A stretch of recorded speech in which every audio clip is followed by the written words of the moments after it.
Hey, welcome back to PJ's Son. PJ's Son podcast, I guess. I'm Dominic. I am officially PJ's son. Got my buddy Tim over today. If you guys have listened to the podcast at the museum, Tim Taylor, we just had him on a couple weeks ago. Been a friend of mine for years now. Was a boss of mine down at that veterans curation program I did down at the Ray building. And I was out running around today, and all of our kids are at school, and we both didn't have much else going on, so I went and picked him up, and we ran errands like a couple New York ladies, and had some fun running around. What's up, dude? Yeah, just being a bunch of housewives, you know, We were getting being- stuff done.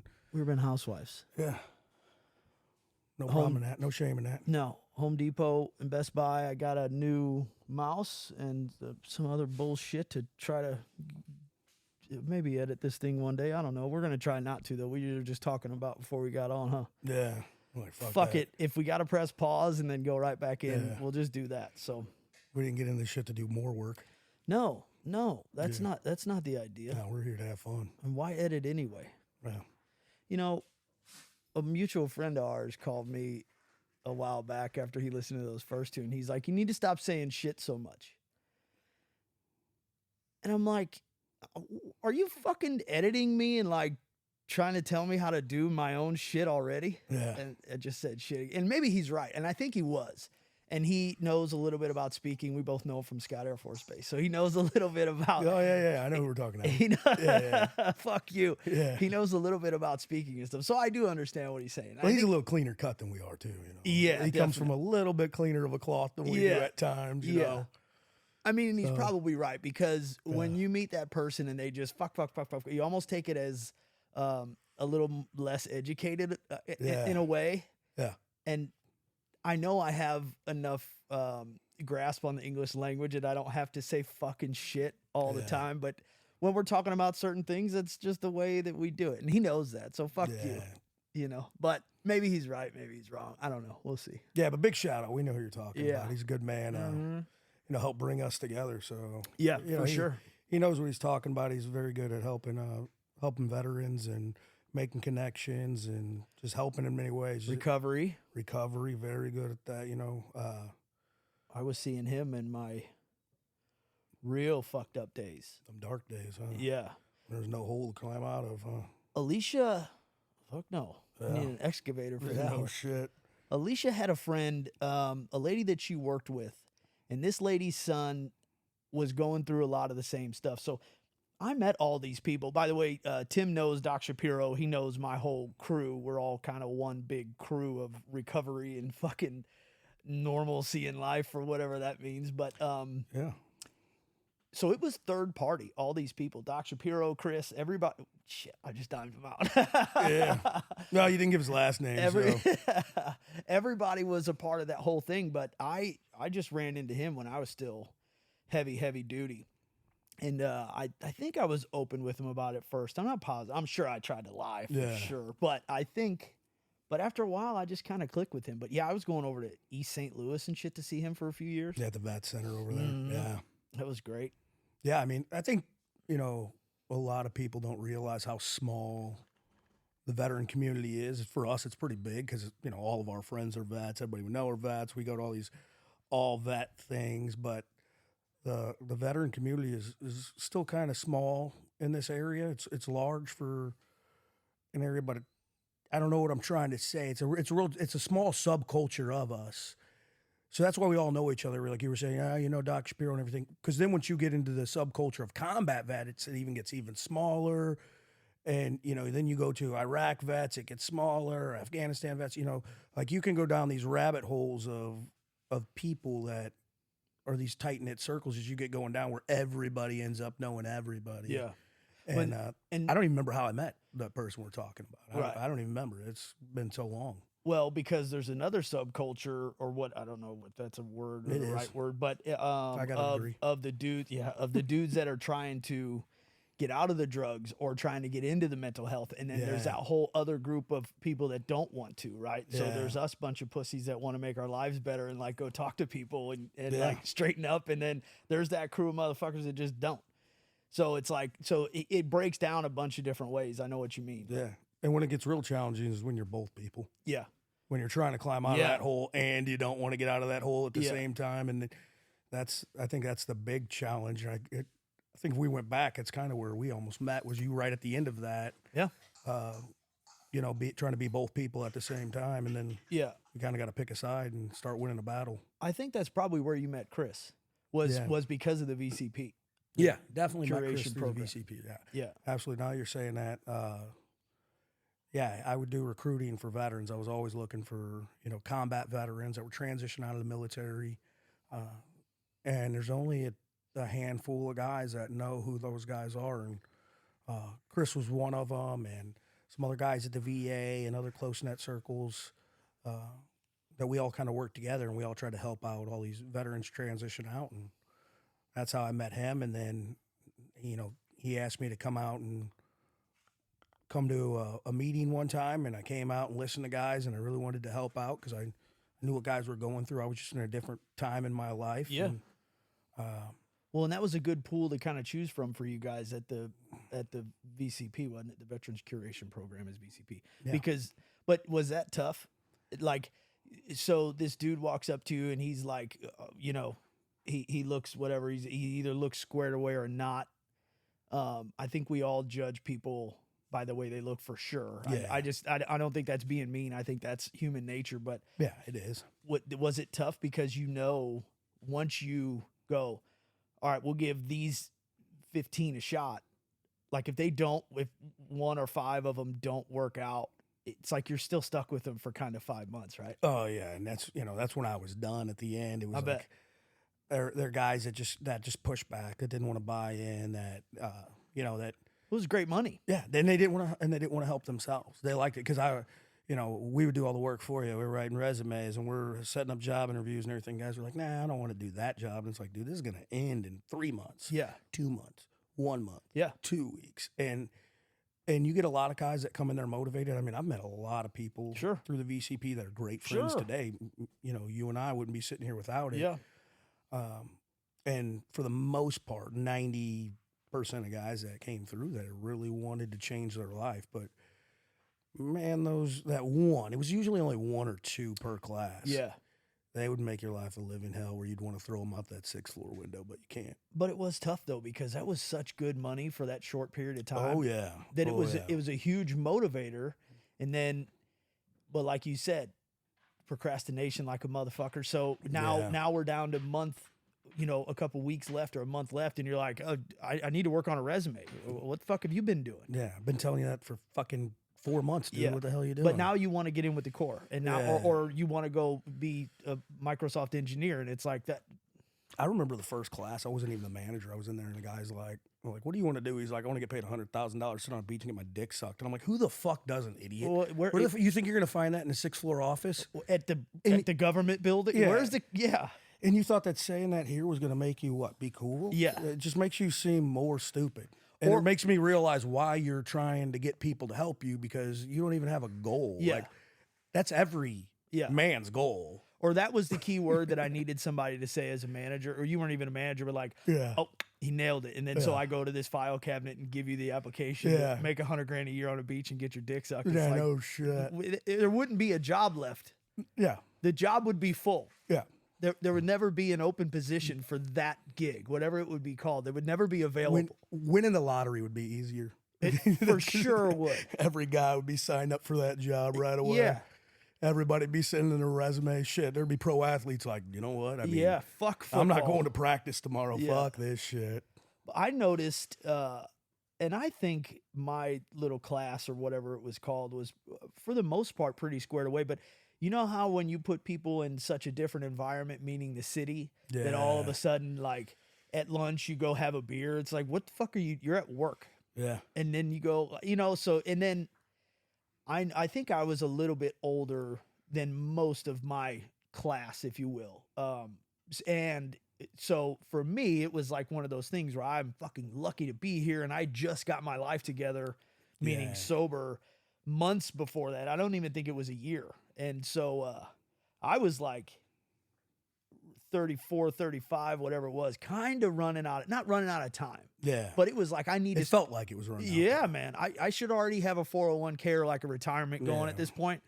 No, I don't. I should be on the beach getting my dick sucked I with $100 should grand be- in the bank. What the fuck? I'm 35 years old. That should have happened by now. What is going on? So Yeah. I think I took it a little. Well, I know I took it more seriously than most, but I think it was just a lot of those younger dudes were, again, they saw that paycheck, which was fucking killer. I think it was like 20. Is 27 an hour too much? Am I overstating that? You're off by 2. Okay, It was whatever. about $25 an hour. Yeah, Yeah. it's silly for no experience. As a matter of fact, it was Pre-COVID, so it was worth something. it was on the job training. Yeah. They didn't even want you. You guys didn't even want us to have experience. I mean, No, it it would was have been like fine, but you were you there know, to teach. Yeah, I remember that was the fun part because, I got out of the military different than most guys. I was injured. We don't need you anymore. I got to restart thinking. I got to think my life differently when I got out of the military than most guys, because most guys were like they were either going to stay in or they had a plan of getting out. And then it wouldn't matter what plan I had because I got my hand blown off, and it's like, well, shit, that I changes didn't notice. everything. Yeah, I don't even know. Nobody ever does. It's okay. Yeah. That dude at Home Depot, Yeah. he didn't know you were Tim Taylor. He said, I've seen that fucking hand before. Yeah, he was like, dude, I know that fucking hand in it. I did, yeah. Yeah. Anyway, I'm sorry. I'm going to Yeah, cut no, you you're off a good. lot No, 'cause let's it's go, funny. dude. Let's have some fun. We're here to So have you fun. had to think about things a little bit. Yeah, so it was like I thought things differently. I took some time to myself, step back, figured out what I want to do, and then I was like, I'll go to college. That's what everybody's doing. Boring. It was boring. It was easy. Yeah. It was I was stupid. just I had kidding. fun. I didn't go, so I always It was call boring for stupid. me because I was married and had kids. And, Yeah. I'm not going out partying and everything. I'm going to class, going home, Yeah, applying yourself like an yeah. adult. graduating with honors like a nerd. Did you graduate with honors? I sure did. Wow. What in what? What'd you have a? I got a bachelor's degree in marketing from St. Louis University. Oh, wow. Yeah. And Did that even translate over to the VCP? I mean, I guess maybe a little bit. what really helped me in college was I used Excel. So we used Excel a lot in college, and that was probably the biggest helper of going to college was using Excel, because that was the first thing, I'd teach guys in the VCP was, hey, we're going to work on a spreadsheet today. Let me show you some tricks of the trade that going to college absolutely helped me be prepared for. I would not have been able to work on Excel. I would have looked at it like most of you guys did, like, what the fuck is that thing? I did for sure. Like, what do you mean Excel? Like, you mean I'm going to do good? I'm going to be okay? And I'm like, nah, spreadsheets. And you're like, what the heck is a spreadsheet? Like, I didn't know how to scan papers. yeah, I mean, and we don't think about guys not knowing how to do that, but we're a generation of warriors, man. We had 2 wars going on for 10 plus years, both of them, one of them 20 years. Like, we didn't have HR and everybody telling us what to do, and we didn't need computers to fight the wars that we were with the jobs we were doing. Some people did, but we weren't those guys. We weren't the educated guys that grew up, if you're from the St. Louis area, we weren't growing up in West County with money. I didn't have the internet in my house growing up. I didn't have a computer in my house growing up. No. I didn't know what any of that shit was. So, But wasn't that Sonny's intention? Sonny Yeah. started this whole program, but wasn't that his intention, was to, like, for transitioning? Oops, I almost said that wrong. Not for transitioning people, for veterans transitioning to the professional world. Wasn't that hard. his goal, like to give these people Yeah, some kind of office skills? when you're talking about war veterans returning from their combat veterans or whatever, and regardless what you see on TV and everything, like, you got guys coming with different issues, different walks of lives, different backgrounds. It doesn't even matter what war did to you. You don't even know what kind of people you're getting because of the kind of people that go into the military. These aren't the cards. Yeah, these aren't the well-educated, super smart. Like, not saying they don't exist in there. Generally, they're right. there. Right. Generally. Yeah, but most of us were, had nothing else to do, scraping the bottom of the barrel kind of people. I mean, that's what Non-college applicants. yeah, like, if I would have applied to college for the military, they'd have been like, "Are you kidding me? We ran your family's credit. We did everything. Yeah. Like, we'd pay you not to come to Yeah, college." right. And I know as well as I do, some very smart, very educated people we were in with. Oh, for sure. So that's, you know, but it's funnier to say. Top of the food chain people, just the world.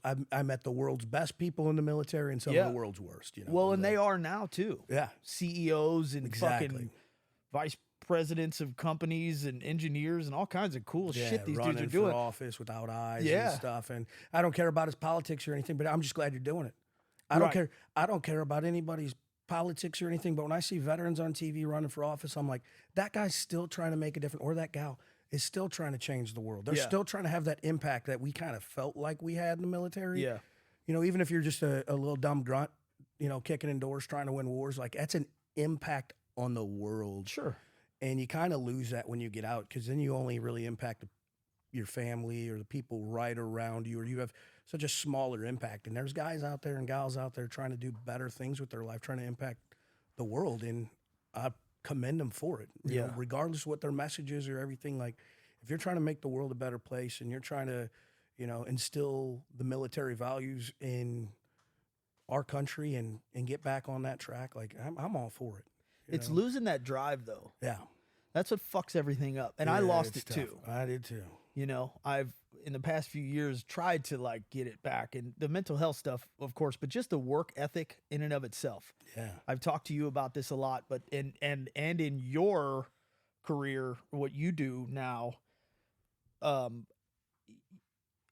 it's the generational thing, I guess, maybe, but you know, we've gotten some younger dudes in that still have it, and they're fucking ready to go to work, and there's no pissing and moaning when it comes to asking them to do stuff. And then there's guys that, like my age, I'm a couple years older than you, my age, it's just like, you want me to do what? Like, that's not my job. That mentality. Yeah. And that fucking aggravates me, because that option isn't even available to you when you're doing a job like that, or like you're, you guys were all responsible for each other's health and safety over there and shit like that. Like that's not even an answer.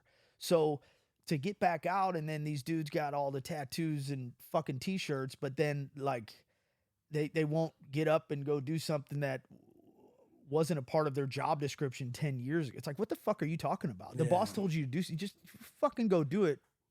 Maybe not happily, but you just go do it and shut the fuck up, and then do it correctly. Yeah, man, the corporate world's it's a different beast coming out of the military and going to the corporate world. When that was I think it's a big thing for guys at the VCP, was like, we weren't such a shell shock. Like, it came in and it was all vets, so they still had their veteran culture, and they still had that smoke pit talk mentality. Right. You know, like, It's a good name for a podcast. Yeah, it's already stolen. I'm just kidding. No, it was already stolen before that one earlier. We found that out earlier today, too. So. Fuck that, dude. You can name your podcast. I tried finding this is the Joe Rogan Experience, part 2. Right. See if it works. Yeah, we're just gonna ride his coattails, just go right behind him. So. Forever, I was trying to find a podcast name that wasn't taken, and I'm like, the first one I think was mentally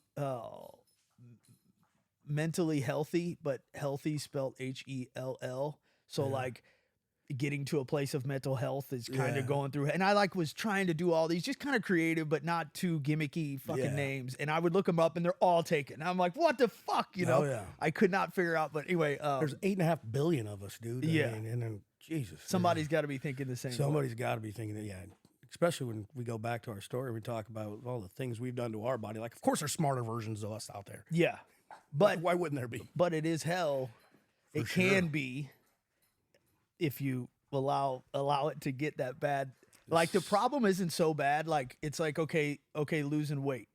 Losing weight sucks if you let it get so far out of control. Yeah. But if you just fuck up for the weekend because you're out of town or whatever, you can like get that back. But same thing with mental health and drug addiction and everything else. Like, it depends how far you let that fucking pit get dug. Yeah. Of like, of course, you know, the journey out of it. Yeah, like I was 280 pounds at one point in time, and you know, I was up there, and losing weight was tough. I mean, I'm still not in great shape. I'm like 230. Doing right great. Now, but, you know, I got down to 220, 215. I was around there, and you know, that was a hard loss to lose that much weight. I had to work. I had to work my balls off, and had to become disciplined and everything.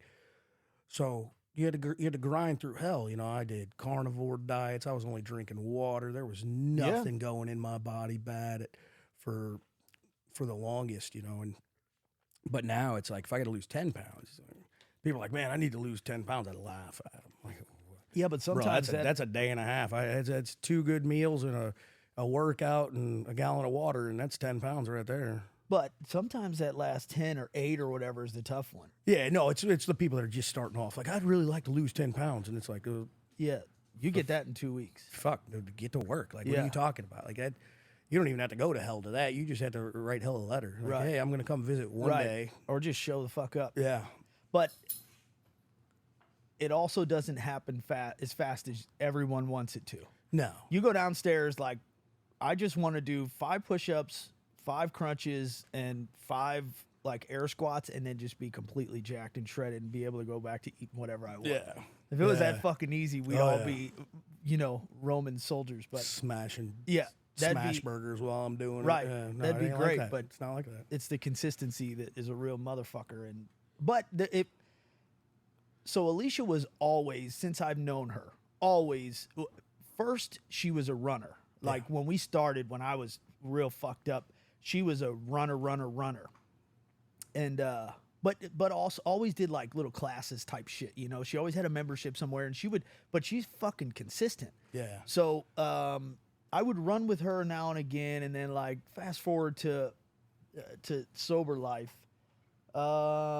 It started off where we didn't have all kinds of, like, we got a pretty cool setup now, but it started off with just a run and push up, all that bullshit. And then as it kind of grew, I just gotten this thing where, and she always said it, and I totally stole it from her, but she's like, it's a part of my day, like brushing my teeth. Yeah. So I think that's kind of the kicker, is that once and time is always the biggest enemy of all of us, right? Yeah. Well, how am I supposed to do that? I worked a 12-hour day, which is actually a 14-hour day with driving, and then I got practice at 6 to 7, then 7 to 8, and then I got to get home and do lunch and homework and all that other shit with the kids. Yeah. Well, after that, sometimes you got to fucking go downstairs and grind it out. Yeah. And it doesn't have to be for fucking 2 hours. No. But it's the consistency and the discipline and all that shit we had when we were in. This goes back to the job force and everything else, the workforce and everything else that, yeah, but I don't have to do it now. 5 minutes you can get out of breath. Right. And sweating your balls off Yeah. in 5 minutes. I can't at least. But when given that option to go work out or eat right or fill in the blank is a fucking easy road to take. But shit, I had a cheeseburger in New York that'd make me eat that thing over, not ever working out again. That's the problem with food, man. The problem with food is it's so good. And we go back to that oral fixation thing, it's like always got to be chewing on a straw or, always putting food in my mouth because it's like, mouth pleasure is such a weird thing, man. Yeah. It is such a weird thing. Yeah. I don't know where I heard it. I'm sure it was a podcast or something, but it was like, every meal doesn't have to be the best meal you ever had. And in our country, for sure, we celebrate everything around food. So it's like, I got my toenails clipped today. Come over and have some pizza. And it's like, what the fuck? So you got a job. Let's go out for dinner. Right. So that makes it easier. But every meal doesn't have to be the best meal you ever had. Yeah, but we are so fascinated with, and I'm going to say it again, people are going to make fun of it, but that's the name of the new podcast, Mouth Pleasure. We're so fascinated with that pleasure we get from stuffing stuff in our mouth. Yeah. Just stuffing food, whatever it is. I mean, pills, everything. We are just obsessed with stuffing things down our throat in this country. Yeah. It's so hard, and that's why you look around and we're in a kind of a bad place in this country in certain points. I mean, we're not really a healthy country. We're fucking fat and weak, dude. Fat, we're soft, and it's pretty easy to figure out why. And it's because there's food everywhere, and we're just so willing to be like, hey, mouth pleasure will help you. Hey, you're feeling bad? Take this. Stuff this in your fat fucking face. Getting back to losing that weight, I can tell you one thing. There wasn't a fucking pill that helped me go from 280 to 220. No. And that ain't happening. No. And if there is a pill that does help you do it, you're going to do it looking like shit. Right. Or that shot that everybody's doing now.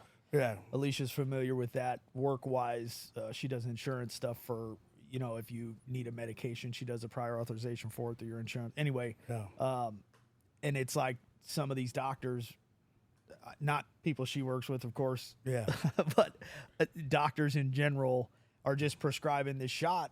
And it's I don't know, apparently is not going to have great long. Again, if you're on the shot, I'm not anybody to listen to, but apparently, like long term wise, it's not. That can't be the fix. Yeah. If that was the fucking fix, then that would have been the fix a long time ago. The fix is eat better food and like move around a little more. Yeah. Shut the fuck up, But Get a hobby. it's easier to say. You don't even have to like. For some people, it doesn't even have to be you got to exercise. Just get a fucking hobby. Right. You might just be sitting there eating because you're watching TV, but if you're fucking painting a picture, you wouldn't be eating fucking Cheetos. Well, but the time thing is a good excuse that can be validated, and I understand that because I take them, I take them too. Don't get me wrong, and I eat like fuck some days, but the time thing and then like pain. Yeah. Oh my! Okay, well, I'm tell you, ladies and gentlemen, I'm staring at a guy with a hand and a half, less than that, and he finds a way to work out and do kettlebell curls with a thumb on his left hand. So it's like, just pulled off a couple pull-ups too. Right. Yeah. So it's like I don't want to fucking hear it. With one hand. I mean, I understand some people have debilitating stuff, but you don't want to be hard on people. But then again, like I was telling you, that Florida State. We got to be hard on this country, man. We're a too little bit. soft. Yeah. Everybody's out there. Ooh, you got feelings, and hey, cool. We got feelings. I understand that. People can have feelings, but also we got to get through the world. Well, it's what do you want? Yeah. But I don't want to hear you fucking complain about it. If you're cool with being in pain and overweight and all that, then fine. But I don't want to fucking hear about it because it's like I can't. Yeah. Well, then you can't. Whether you think you can or you can't, you're right. Do you know how many people have told me like I can't play hockey because I got a broken finger tonight? And I'm like, buddy, I don't even have fingers. Yeah. And then the ones that I do have are broken. Yeah. Perpetually broken. Right. If people want to take a closer look, come look at them. They're broken. It like my ring finger doesn't move. My index finger barely moves. I play hockey with like 2 fingers. If it's something you want to do, you'll find if a way you to want do to, exactly. And that's where I was getting ready to go with it. If you want something hard enough, you'll find a fucking way. Yeah. And if you don't find a way, you didn't want it. I don't care what it is. I agree. I don't care if it's a dream, if it's money, if it's a car, if it's a hobby, if it's a skill. If you want it hard enough, you'll find a fucking way. And if you don't want it enough, you won't find the fucking way. Yeah. So then, I don't know. Chris is going to tell us we said fuck too much on this one. I don't care. Yeah. I won't be edited by him. Yeah. Or anybody else. It's a because there are going to be to accentuate what I'm saying. Yeah, I feel like that's fake. Because if these stupid fucking microphones weren't on, oh yeah, this would be the way the conversation would go. So why change that? Yeah. Because if anybody knows you and I, right? Oh yeah, people that are going to listen to this because you're going to tell them, hey, I just did this thing. They're going to go, why didn't I? Bro, you didn't curse at all. Like, but the thing is, it didn't even sound like you, right? Yeah. But the thing is that I can not. Oh yeah, and you can not. You do a lot of public speaking, so you don't have to. It's just I want this thing, like we were talking about, you guys can hear echo in the background, and I've said it on the past, and I'm going to stop saying it as of today, but my air conditioner is going to go off. It's fucking hot in St. Louis. It's going to go off, and until I can come up with some kind of way to be able to build something better, it's just going to be real life. So I don't want to change the way I talk either. I'm not going to tell my dog to go sit in a crate. He's just my fucking dog, and he runs around my house. No, I mean, this is your shit. Do what you want, bro, and live it how you want it, and tell the stories you want to tell. And if people like it, they'll listen. If they don't fucking listen. Who cares? If you don't like the way they were cursing, hey, turn it off. Whatever. Right. I'm not out here to try to ostracize anybody or try to push anybody away, but at the end of the day, yeah, what the fuck are you doing? I know, right? No, come back. Nobody's please. listening already. Come back, please. Come back, Mom. Don't please, push it. Yeah, please, Mom, don't turn it off yet. At least families have to press play. Dude. Exactly. If you're in our fucking family, you better press play. Exactly. Like and subscribe or whatever stupid thing. At least just once. Yeah. And then we get 7 views for this. We're like, damn, I listened to it 3 times. Hey, dude, that's yeah. 4 of those are me. I feel like such a turd doing that, but it's like I wanted to make sure, and I don't do a whole lot of the editing like we were talking about, but I do want to make sure that it kind of starts. And then if I do have to hit pause, I want to make sure it sounds somewhat decent. So I'll check them. I don't give a fuck. Well, we don't want to come across as fake either. I mean, how many fake veteran stuff you hear out there? You know, you see it. We talked about it on the last pod where guys come up and like, oh, I almost joined and everything. And they usually got on like a grunt style shirt and they look like a vet and they're playing the card and they got a beard and a 4-wheel drive truck that's lifted, and they look the whole part. But then you talk to them, and it just, It's razor thin. It goes right through them, whether they're a veteran or not. Like, and they start telling stories. You're like, this shit doesn't add up. Yeah. Like it's so easy to recognize fakeness. I think that's why, you know, we look at certain people and we're like, damn, look at their fake ass nose. I think we can do the same with people's voice. We can recognize like when they're being fake and disingenuous. Yeah. I think that's why most of us don't like when we turn on the news and see politicians, because we're like, you're being fake and disingenuous. And it's part of their game. But we don't have to do that here. Ain't nobody listening. Ain't nobody paying attention, and nobody gave us any money to shut up yet anyway. So. Right.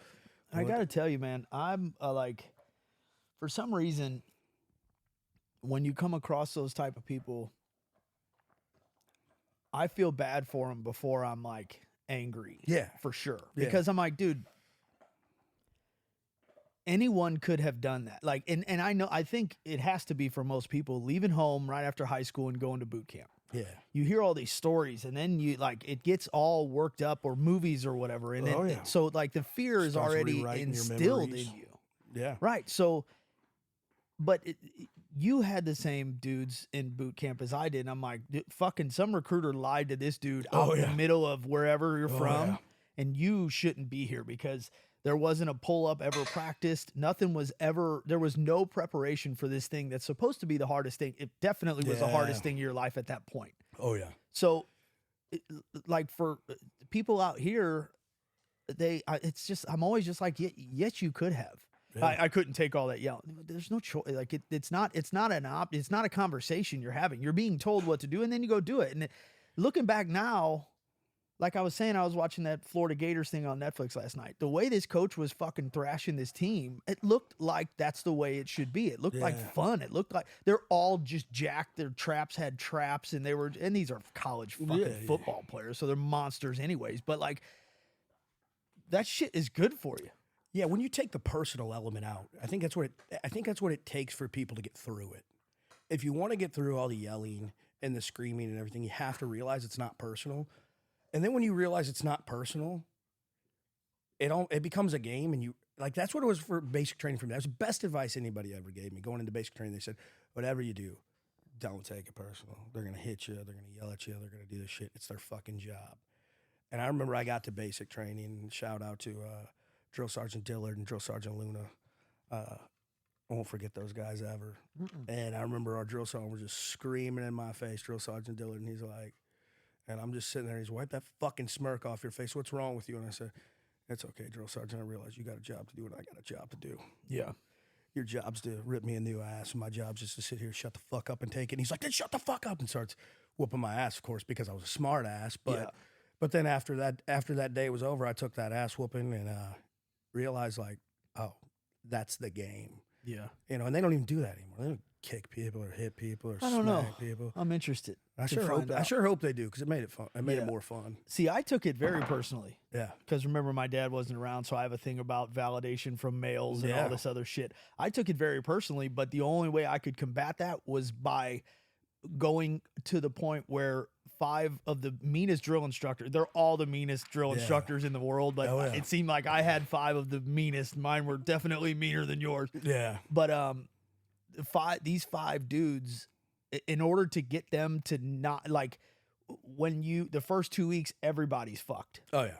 And then after that, you can separate yourself by being loud, being fast, being, like, motivated and ready and, like, physically par of some sort, whatever that means, but like tough in some way. Yeah. But once you can break away from the herd, and it's still a team thing, don't get me wrong, but once you can break away from that, you just get less of the bullshit, I guess I'm trying to say. Once they find out that there's a utility in you, I think that's what it is. I think when you talk about standing out, breaking off from the herd, I think what you're saying, like, you shine. Not everybody shines in every area. Yeah. But you find where you shine at, and that gets recognized, and I think that they're like, all right, the Marine Corps has a use for dumb masters. I seen that today, and he just wouldn't quit. You know, he's not the fastest, he's not the strongest, he's not the tallest, he's not the largest. Whoa! This sounds fucking personal. We're personal attacking it, bro. I still love you. I'll back it up with validation. I was again fast. Later. God damn it. No, but it's like, man, the kid has heart. He just doesn't quit. You know,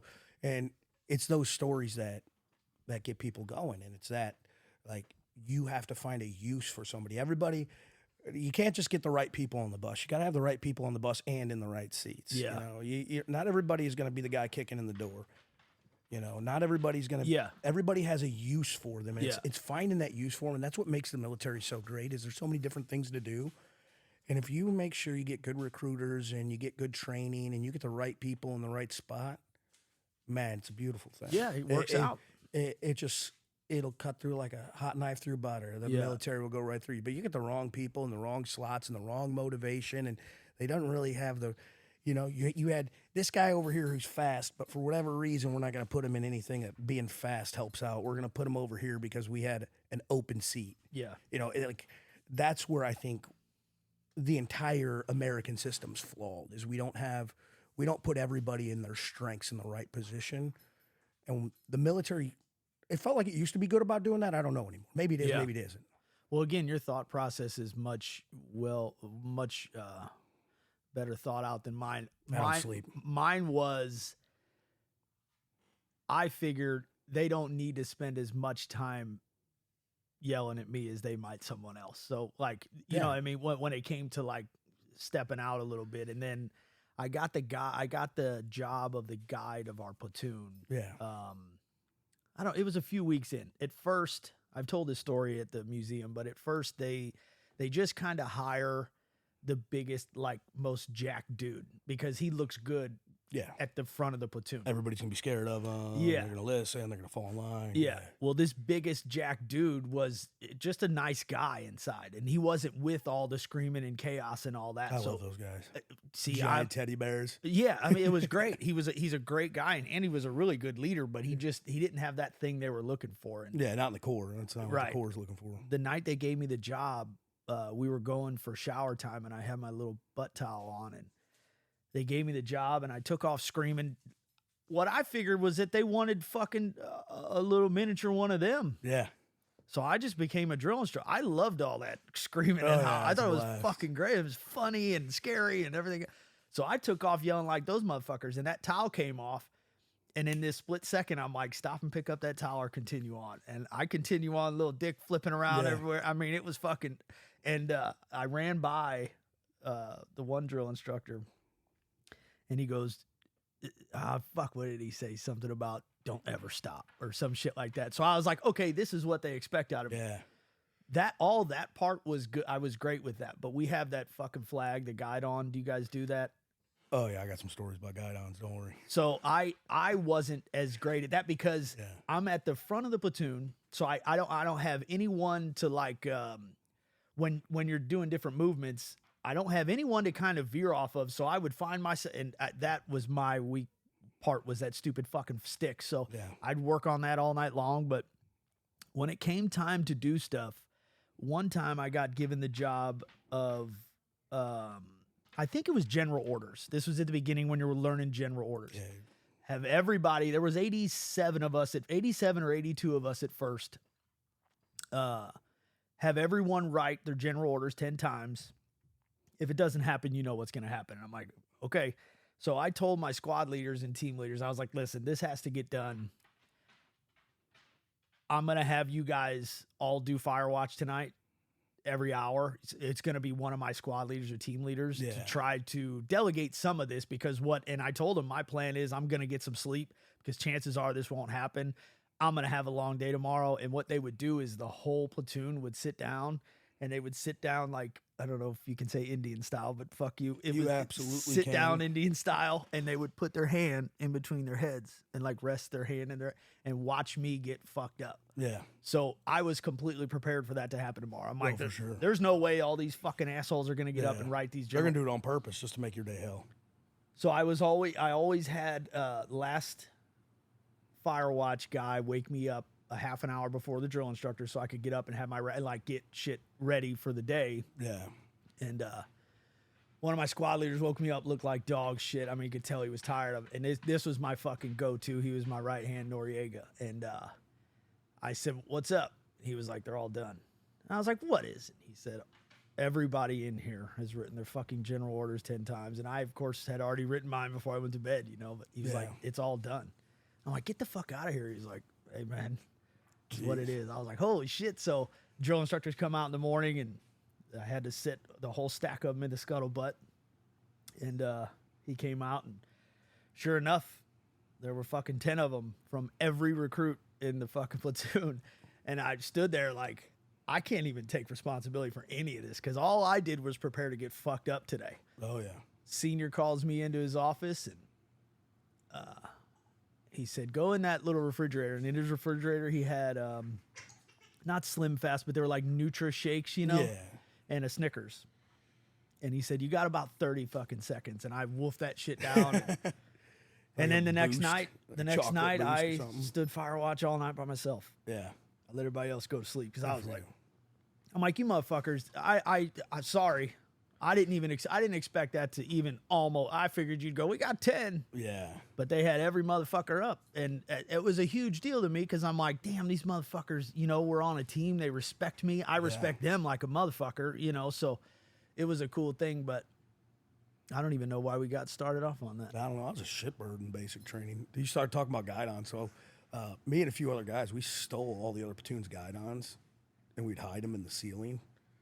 And we'd be the only platoon. Out of 4 platoons, there'd only be 1 platoon with a guidon. Oh, yeah, that's a problem. Oh, yeah, we did it on purpose. Yeah, so we just get fucking ripped apart. I remember this one drill sergeant Snyder. He was a Hispanic guy and he had a little accent, and I would always do his accent behind his back, and because he kicked my ass all the time. You know, it was part of the game. Yeah.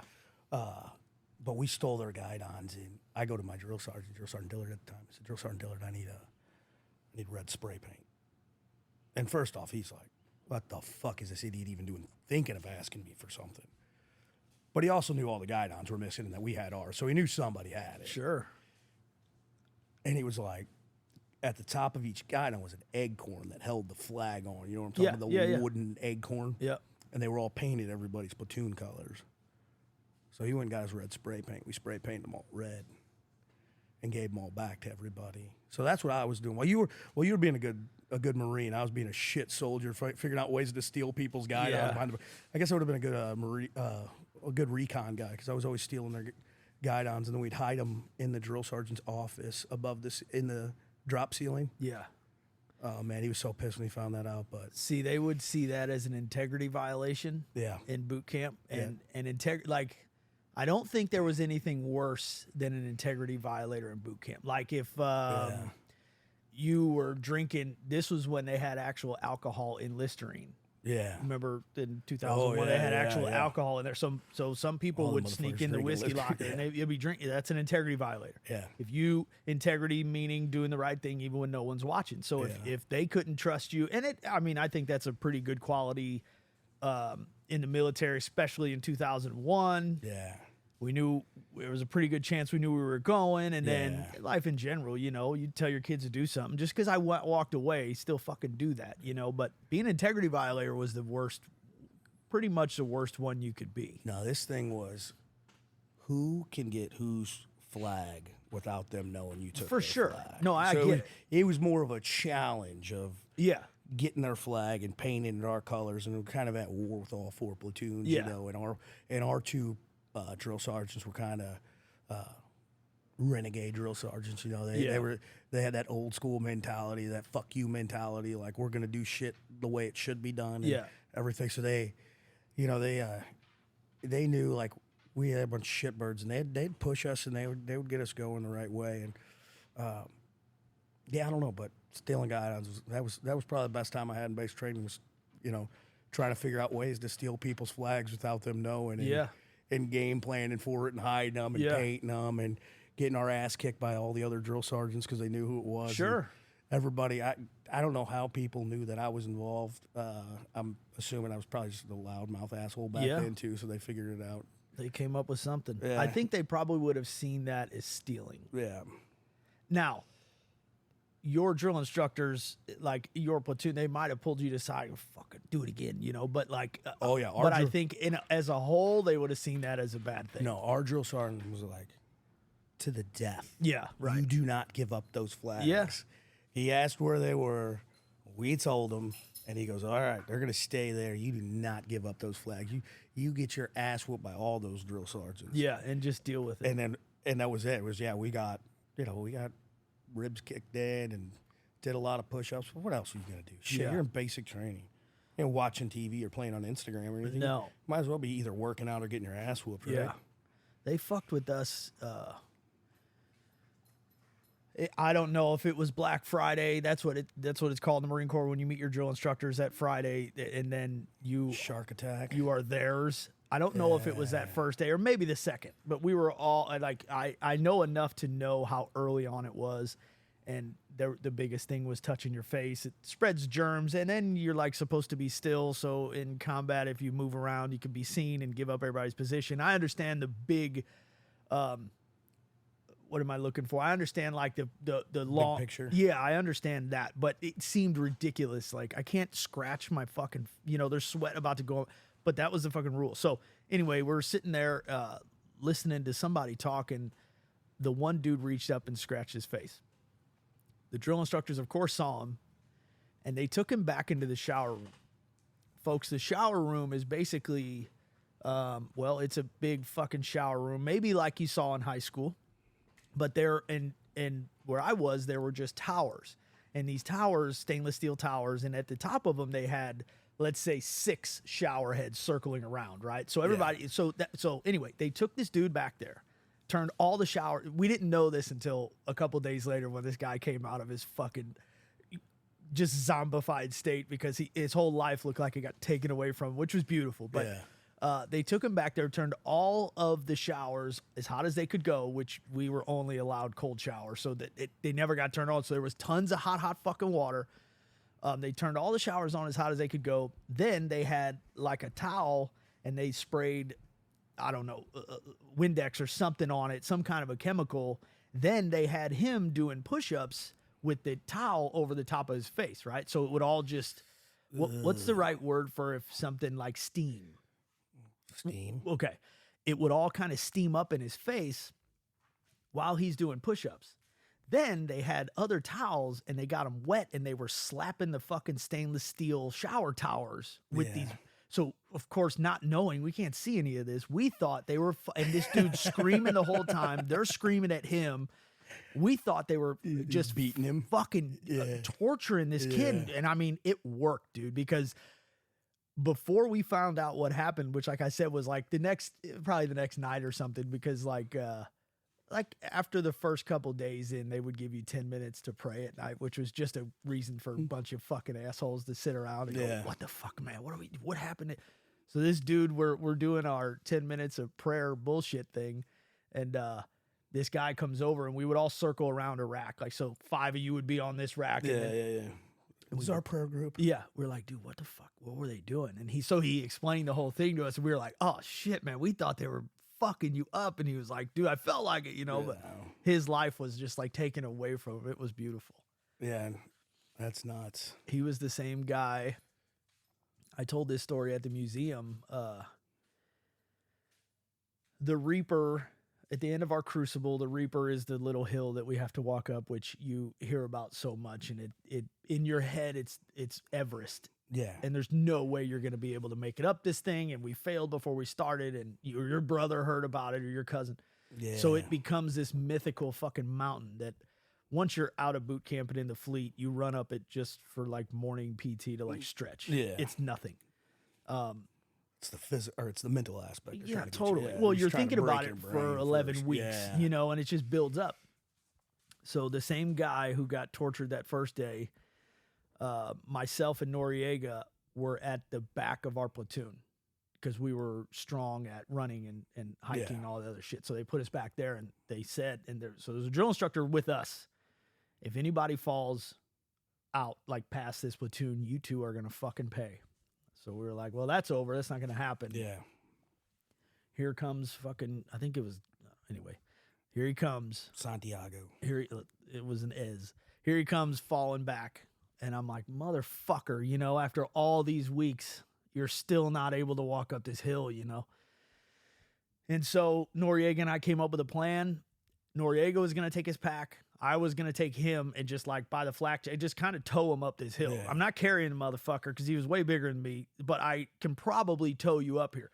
So what we ended up doing was he was laying on the fucking ground. We put his pack on top of him, made him hold on to that. Then we both grabbed like a shoulder of his flak jacket. Yeah.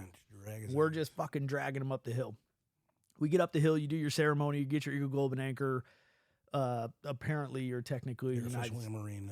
Apparently, but you still shut the fuck up and do what you're told. But after you get done with that, I don't remember if you do your breakfast first. I'm pretty sure you go straight to the squad bay and they do a physical check over. So I go to take my fucking foot out of my boot, and it was hard to take. Like I took my right one off, no problem. I took my left, like I had to fucking force it out of my boot. I looked down and my foot's like 3 times the size. I was like, oh fucking. You know how sometimes when you get hurt, you think you remember that pop? Yeah. And then, but it doesn't set in until later on that night or something. You're like, what the fuck happened to my knee? Yeah, you thought a joint just popped or something. Yeah, Like, just a normal cracking, you know. And I think I remembered the pop because when I had to turn and kind of lift off with my left foot. And so, my foot was fucking blown up. And they came by and they were like, uh-oh, you're broke. Now, broke in Marine Corps boot camp is you like don't graduate. You're sent back to the start over. Whatever. Yeah, completely start over. Now, keep in mind, we already had plane tickets paid for. Like graduation, my family was coming, my girlfriend, some buddies. I had like 7 people show up to graduation. It was weird, but these people we were all like. You're like, no, it's an allergic reaction. I got bit by a mosquito. So they're like, well, you're broke. And I'm like, what the fuck? You know, but you can't go. No, I'm not. I'm fine. So they send you over to the Navy, to the corpsman, and I remember all these fucking squids. I mean, Navy people were Same like, difference. oh, we got another one that's broke. Sorry, not graduating boot. And they were like enlisted people, so they were able to talk to me, and I still wasn't the type of recruit or new Marine that was going to go, hey, man, fuck each and every one of you punk motherfuckers, you know? So it fucking buried me. They put me in this boot thing, and gave me crutches that I had to use, or else I was blah, blah, blah. So I had to use these fucking crutches. So I crutched back into the squad bay, and only the senior was there. And he heard me walking in, and you're supposed to announce yourself before you walk in, and there's a whole procedure. You don't just walk around and talk to people. There's a whole procedure. So I come crutching in the fucking squad bay, and senior said something, and I didn't sound off. I didn't do a fucking thing, which wasn't me. I was always very much on my shit. Yeah. And he was like, what the fuck is going on with you? And I said, I'm broke. And he said, because it was still supposed to be this recruit. And I was just like, yeah, because I'm like, what can you do to me? Yeah. Me not We're starting this over anyways. Fuck, let's go again. It wasn't even that. Me not being able to graduate on time was a fucking failure. And it was fucking weak. And that's the worst punishment for me personally at the time. That was way worse than fucking you screaming it. Well, fuck you. You know, I was fucking devastated. I was mortified. This was my life from when I was a little kid. I wanted to be this thing. Yeah. And I'm here. And because some other motherfucker didn't take care of himself, which was also my fault because I should have gotten him spun up and gotten him stronger and did more push-ups with him at night or whatever. It was fucking devastating to me. And he said, so your fucking foot's broke. What's the big deal? However he said it, you know? And I'm like, well, I'm not going to be able to fucking graduate now. I got to start all the way over. He was like, what do you mean? And I said, I can't graduate with a broken foot. He said, you're going to fucking graduate. Now, I had the guide job for like 2 out of the 3 months. So again, I did very well in boot. This was my whole entire life. I wanted to be nothing but this. So I did very well and I excelled. And I can say that without being boastful and shit, but it fucking bummed me out. So he did end up letting me graduate. The one thing I didn't get to do was walk across the fucking parade deck on graduation day because technically in their eyes, I had a broken foot. So if they would have sent me out, it could have got, you know what I'm saying? Oh yeah, liability. It's the liability issue, right? So I was supposed to have the fucking boot on, which I just snuck in my bag. And I was an integrity violator for sure on that one. But I didn't want my fucking mom to see me graduate boot camp with a fucking broken boot. I get that. Fuck that, you know? Yeah. I wanted to keep whatever I had that I worked for. I wanted to keep it. So I came home and we had leave and it was nice. We graduated December 18th. So bases were all shut down until like that 4th of January or whatever it was. So like it just if you're going to fucking boot camp or your kids are, schedule them for like mid-September, baby, because if they're going to Marine Corps, they're going to be graduating when the fucking bases are shut down. So after that, I had to go back to a fucking like recovery platoon. Yeah. And a lot of these dudes were like happy to be there because it was, again, it's a liability thing and we're supposed to be recovering. Yeah. So they weren't smoking you and there wasn't a bunch of, it was like cleaning and fucking bullshit work that I fucking I hated it. Yeah. And some of the dudes were like sneaking whiskey in there and they wanted to get out. And I'm like, what the fuck, man? You just made it and now you want to leave and man, fuck all this. This ain't for me, you know? And it was just, it was such a shitty, I don't know if it was a month. I don't know how long it was. It was just a few weeks. It wasn't like terrible, but I hated living with these people. Yeah. My platoon from boot camp, we knew who all the grunt guys were. So I like Noriega's up there training infantry shit without me. Yeah. I'm not in school infantry where I'm supposed to be. I fucking failed again. Here we go again by myself. Didn't know any of these people, all the blah, blah, blah. So it fucked me up. But when I got to school infantry after that, they cut me loose and put me in a van up there by myself. And now I show up to school infantry with a whole group of dudes that just graduated boot camp who all know each other. Yeah. So I'm fucking by myself again. I'm like, motherfucker. But that's when I met the guys that I ended up going with, Echo 2-1, and I cannot think of a better way that it would end up. But at the time, you don't know that. Yeah. And you're just like, motherfucker, you know? But isn't that just like a microcosm of your whole fucking life? It really is. Yeah. It really fucking is. Like if we look at your life and talk about the things you've been through, and you've been on, podcasts and talked about, journey to sobriety and falling down and, being alone and feeling alone at times, even though you're surrounded by the most like-minded people you can be around. For sure. But just because you weren't in the groove, you go through that moment of being alone. So it doesn't matter where you are in this world. Like, there's a message in there. Yeah. Like, you could feel alone in this world surrounded by the closest thing to you. If you feel alone, you feel alone. And Yeah. That like, when you feel like you're going through your personal battle of this broken foot injury, it's a thing where you feel like, I'm going through this alone. It's just me, and I broke my fucking foot, and you start to feel sorry for myself, and fucking School of Infantry ain't working out. And, it's easy to fall down that rabbit hole, but it all goes back to you got to take that next step. You gotta take that step forward. You gotta figure it out. Like, okay, well, I'm in School of Infantry. What am I gonna do? Am I gonna sit here and whine and cry and be like, oh, I'm alone, or am I gonna take that step to fucking figure it the fuck out and graduate this shit and become a badass Marine and Well, and unfortunately, you don't receive the message until much later. Yeah, until you're 38. Well, not 40, even, or like just a few weeks into SOI when I'm Yeah. like, oh, okay, it's the same thing. I just don't know these dudes yet. But again, right when my fucking foot healed, I got right back to my shit. So I would go out on the weekends. I wasn't some square, but like for the most part, I was all right with staying. Like, I was kind of nerdy, like in the fact that like I wanted to excel at this thing. So I got back to running and I got back. So I was able to prove myself to this new group of guys through physical shit, So then they brought me in quickly, but yeah, man, it fucked me up because now when I go back, I know that Noriega's not gonna, he was my motherfucker, obviously. I've said his name 6 times, but like, I knew he wasn't going to be there for me to just go with. So, but that ended up being, you're right, that ended up being a lot of my life too. Yeah. When I went out to Phoenix for the motorcycle school. Yeah. Nobody here could understand how I could load up my little S10 and just drive to Phoenix. A lot of people would ask me, because I like having going away parties. It's a reason to get together and what the fuck, you know. Yeah. But they're all like, dude, you can't just move to Phoenix, Arizona you've never been there before. Why not? And they're like, you don't know anybody. Who are you gonna? I'm like, who cares? They're like, yeah, dude, you can't just fucking move. I'm like, yes, you can. Watch this. Yeah. And me and my buddy got in a truck and fucking started driving, and then I went to school there for like 2 years. But rehab, when I had to go down there, I remember we had to keep a journal. Yeah. And it's funny because we heard Whitesnake in Home Depot today. Yeah. The first page of my journal, which I threw away, I probably should have kept it just because it would be funny, but the first sentence was, here I go again on my own. Yeah.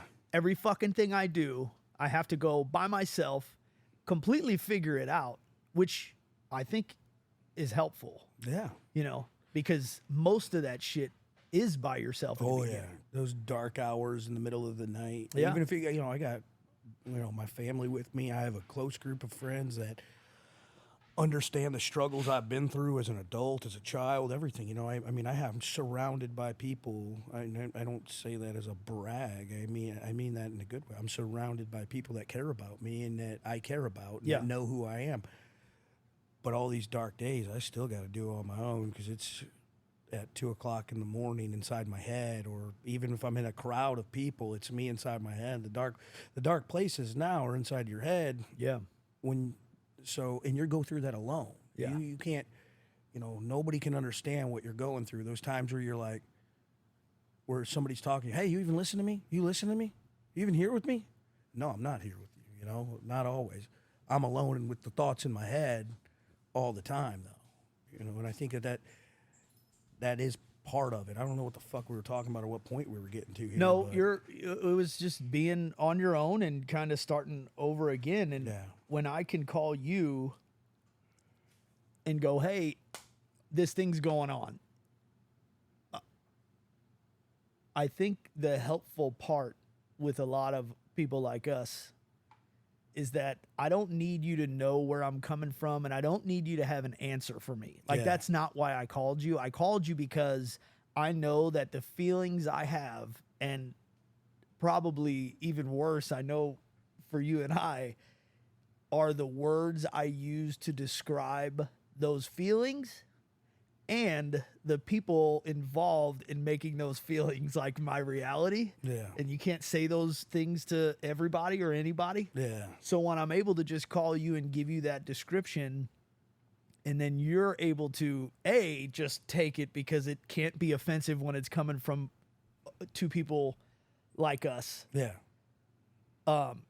You're able to do that thing for me, and I hope it goes the other way too. For sure. You're able to do that thing for me that's like, okay, I just vented out all this, and I know it's small bullshit, but it obviously got me to a point where I needed to call Tim and just let this thing fucking fly where no one else can hear me and judge me, and hopefully you don't have it on speakerphone and shit not like even that. the wives. Right. Hey, make sure the wives are out of the room. Right. Make sure the kids are out of the room. This is you got to be this kind of person to understand the conversation we're getting ready to have and how the darkness that we're going to talk about. Yeah, so. It's like a little safe room where you go lock in there with your dude, bullshit, get it out, and then and then it's gone. And it's important in life too. If you got to have that guy, you sure. And if you don't have that, because even our wives, you've been with your wife a lot longer than I've been with mine. Yeah, I know I can tell her anything, but I can see the look on her face sometimes when I describe things.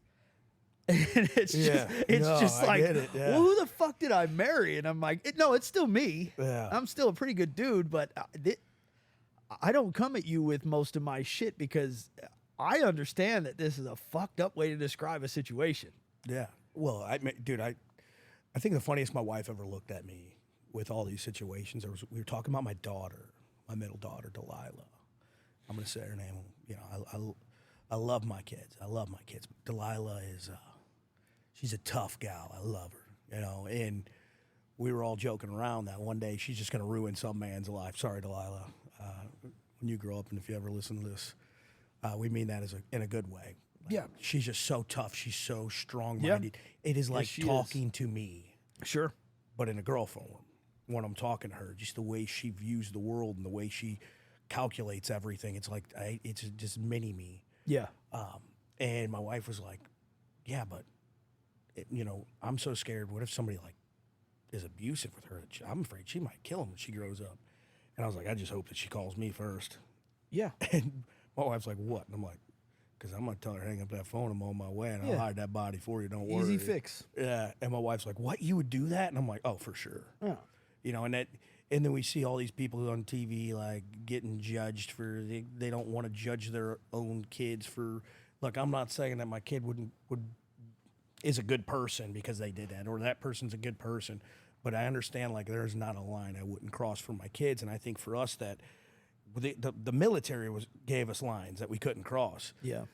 They were pretty far. That line, you could take that line pretty far in life. And the military asked us to do things for our country that some people don't like. You know, I'm not saying me and you. I just mean the military in general. The government asked our military to do things to people around the world throughout time that some people don't want to talk about. Some people don't like. Some people don't like the fact that violence exists in this world, but it's fucking facts of the world. And you know, it's just part of life. And I'm not saying it's okay, but the military asked me to do this thing. Now, when we talk about my children, well, if I was willing to do things for the military, whether I did them or didn't, don't matter. But you don't think I'm gonna have the same kind of thought process behind my children? Like I wouldn't fucking hide a body for my children. There's no fucking line I wouldn't cross for my kids. Yeah. So any boys out there listening to this, I got two beautiful girls. You ever touch them, I'll take the skin off your body with a blowtorch. I don't care. I'll do what I have to do to protect my children. When I say that stuff for my wife, sometimes I can see those like, oh geez, who the hell did I marry? Uh-oh. Echo, big dog. There he is, folks. The one and only Echo in person. I don't know what he saw. Who fucking knows? But he's out there barking at nothing. Yeah, well, Because that's his job. So,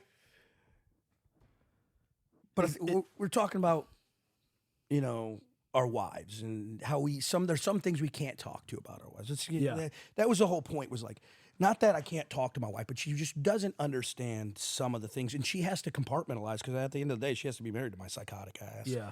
You know, and I have to realize that. So there's things that I don't want to talk to her about all the time. You know, a lot of us get judged for sharing our feelings and or not sharing our feelings and not opening up, and then we do, and then shit. A lot of times people don't want to hear what we have to say. You know, some of the darkness in some of us is so deep that when, you know, they're like, oh, you never talk to me, you never open up. Well, when guys open up, you might not like what comes out. You might not like what you hear. You might not, you know, it might be too much. And some of us, you know, not just veterans or they're just people in this world that have had the shit into the stick, and they close off because you put those walls up around your heart and around your personality because, you know, you've never known anything good. And then you find somebody good, and then they want to open up those holes or tear down those walls, and some of them walls they don't want to tear down. They don't know how to handle it. So we got to be careful when we have a wife and kids and everything of what we're saying. And that's why it's important to have these relationships with, for sure,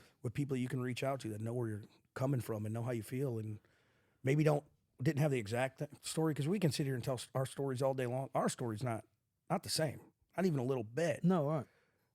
But our stories allow each other to understand each other. That's what it is. It's not that we have the same story. It's a story of pain and overcoming and endurance and highs and lows, and we've had those, and that allows us to have an understanding with one another. You don't have to have the same experience as everybody. You don't have to. I don't know how many people have come to me and be like, well, I didn't go to combat, so I don't know what it's like. And I'm like, well, no, but like, what have you been through in your life? Do you know what it's like to go through hard shit? Yeah. That's what I want to know. Yeah, other life translates. Yeah, it's people that have been through hard shit can understand. You know, people that have. You're not if you survived cancer, like you were battling cancer for years, and you survived. I think I'd rather go to combat. For sure. I think I'd rather go to combat. For sure. You know, and that's tough guy or girl shit. Yeah, I have a brother-in-law right now who's fighting cancer and just having to work and deal with that and go to treatment and fucking, you know, having insurance cover, you know, all of the treatment or all the pills. He can't even get all the treatments the doctors recommend or all the pills the doctors recommend because insurance only covers X, Y, and Z. Yeah. You know, it doesn't cover the rest of the alphabet. And it's like just setting up your family for when you die, which is, I mean, unfortunately, a thing you have to think about. It's like that is tough. Yeah, fuck that. Send me back overseas and into a combat zone where it's just me. I only got to worry about me and my guys. And we're all playing, and everybody's on the same game plan. Yeah, because everybody only wants to get home. The danger is well known. Yeah, it's not. We know what's coming. Well, not where it is and when it's going to happen, but we know it's there. It's there, and it's just over there, and it's a bunch of different places. But cancer, like you don't feel good one day. You go into the doctor, and they tell you got 6 months. But what the fuck? Yeah, and then 4 years later, you're still in treatment, and you're like, what the fuck is going on? Yeah. Am I ever going to beat this? Yeah, that's a rough thing. And people, you know, most of the time, people die of treatment. If I said most, I probably It's a tough road. I'm gonna probably get called out for that. It's not most. It's 48%. Well, it's brilliant because not that many people are listening, and if they are, they understand what you're saying. So No, cool. I mean, if 2 people are listening, somebody's gonna call us out. That'll be all right. Yeah, The comments are good. Yeah, let's go. I don't care. But yeah, that is tough. But I found out, and you know Doc Shapiro, and I got to figure out a way that I can talk to him on this thing. But sometimes the non-military, well, especially with him, was much easier for me to relate to because then it doesn't become like a pissing match. Yeah, my dick's 6 inches. Yeah, Yours and like, well, only this is what I 5. did, and this is where I was, and it's like, Yeah.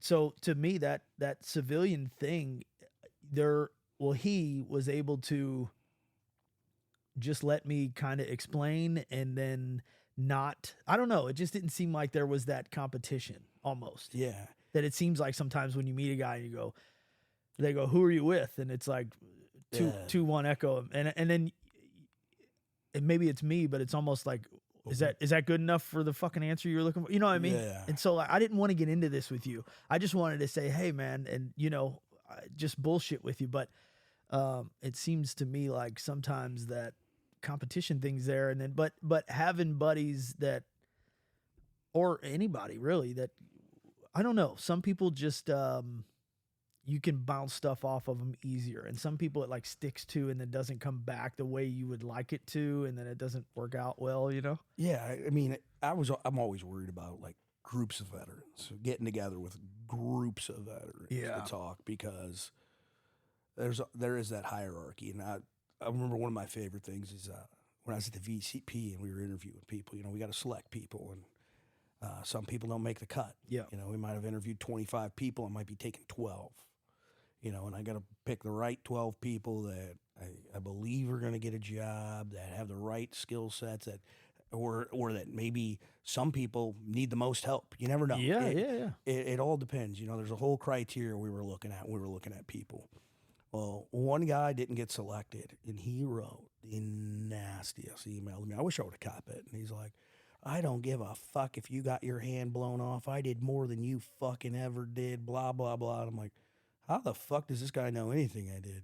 I never said anything I've done. Nor is any of that important. It doesn't even matter to me. I'm just trying to help you get a job or not get a job, and you just weren't selected probably because that dickhead personality you fucking emailed with me showed up in your goddamn interview, people. So if you're that kind of asshole online, you're probably going to show up with that asshole in person. Yeah. So that's one thing, like, I think that we struggle with is just communication in general as humans, but then the veterans get that. It's like the communication, the ego, and it gets old. I hate doing it. I hate being part of it. I'd rather, like, hey, I did this. Yeah, cool, I did this. It's like, cool, not, oh, I was better than you. Right. Oh, you were.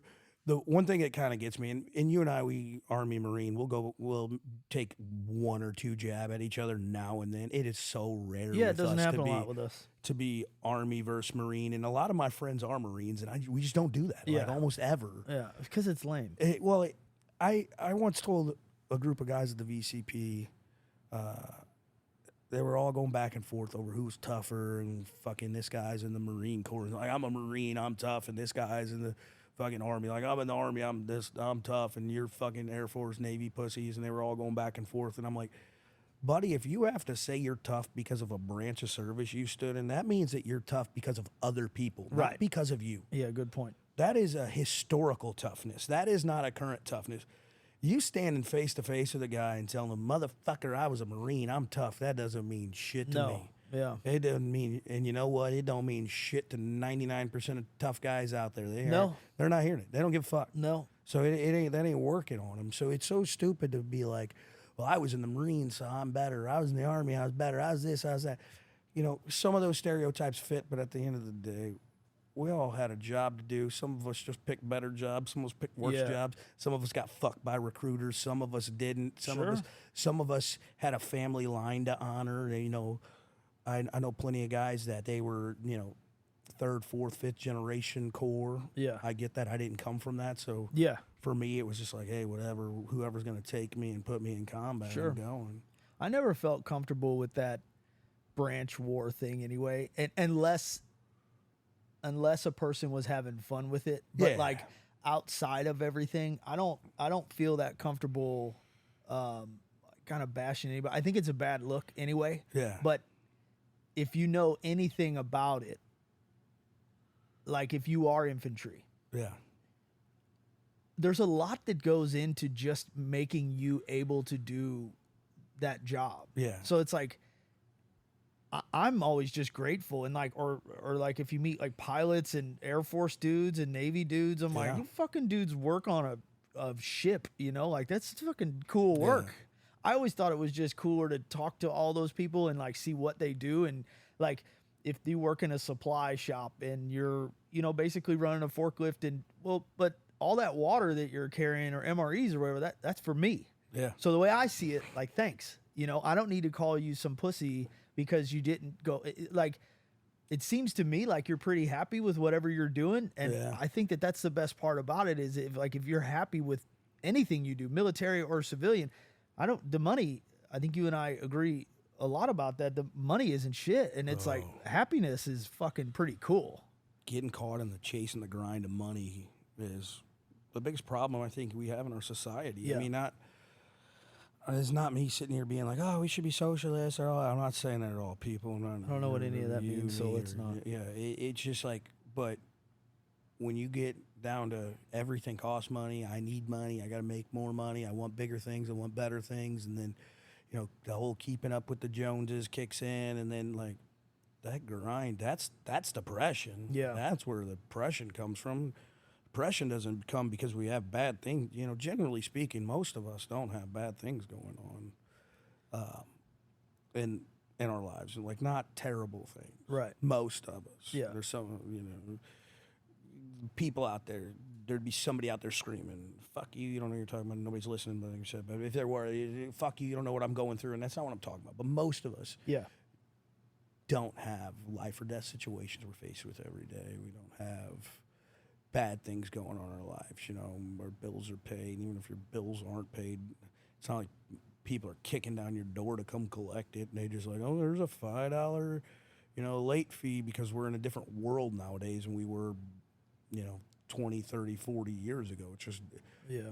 you know, we're so much forgiving of everything. Now everybody around America runs around in debt and has nice cars, and Right, it's all homeless people got self-inflicted. iPhones, Yeah. you know, and it's like, what the fuck is Yeah. going on in this world? It's self-inflicted pain though. Yeah. Because it's like, if you go get a side-by-side tomorrow, I will put fuel in it.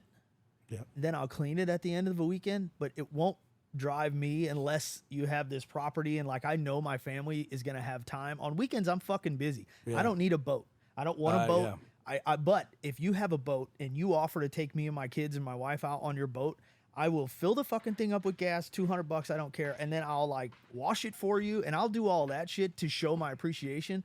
I don't need all that stuff. Oh, yeah.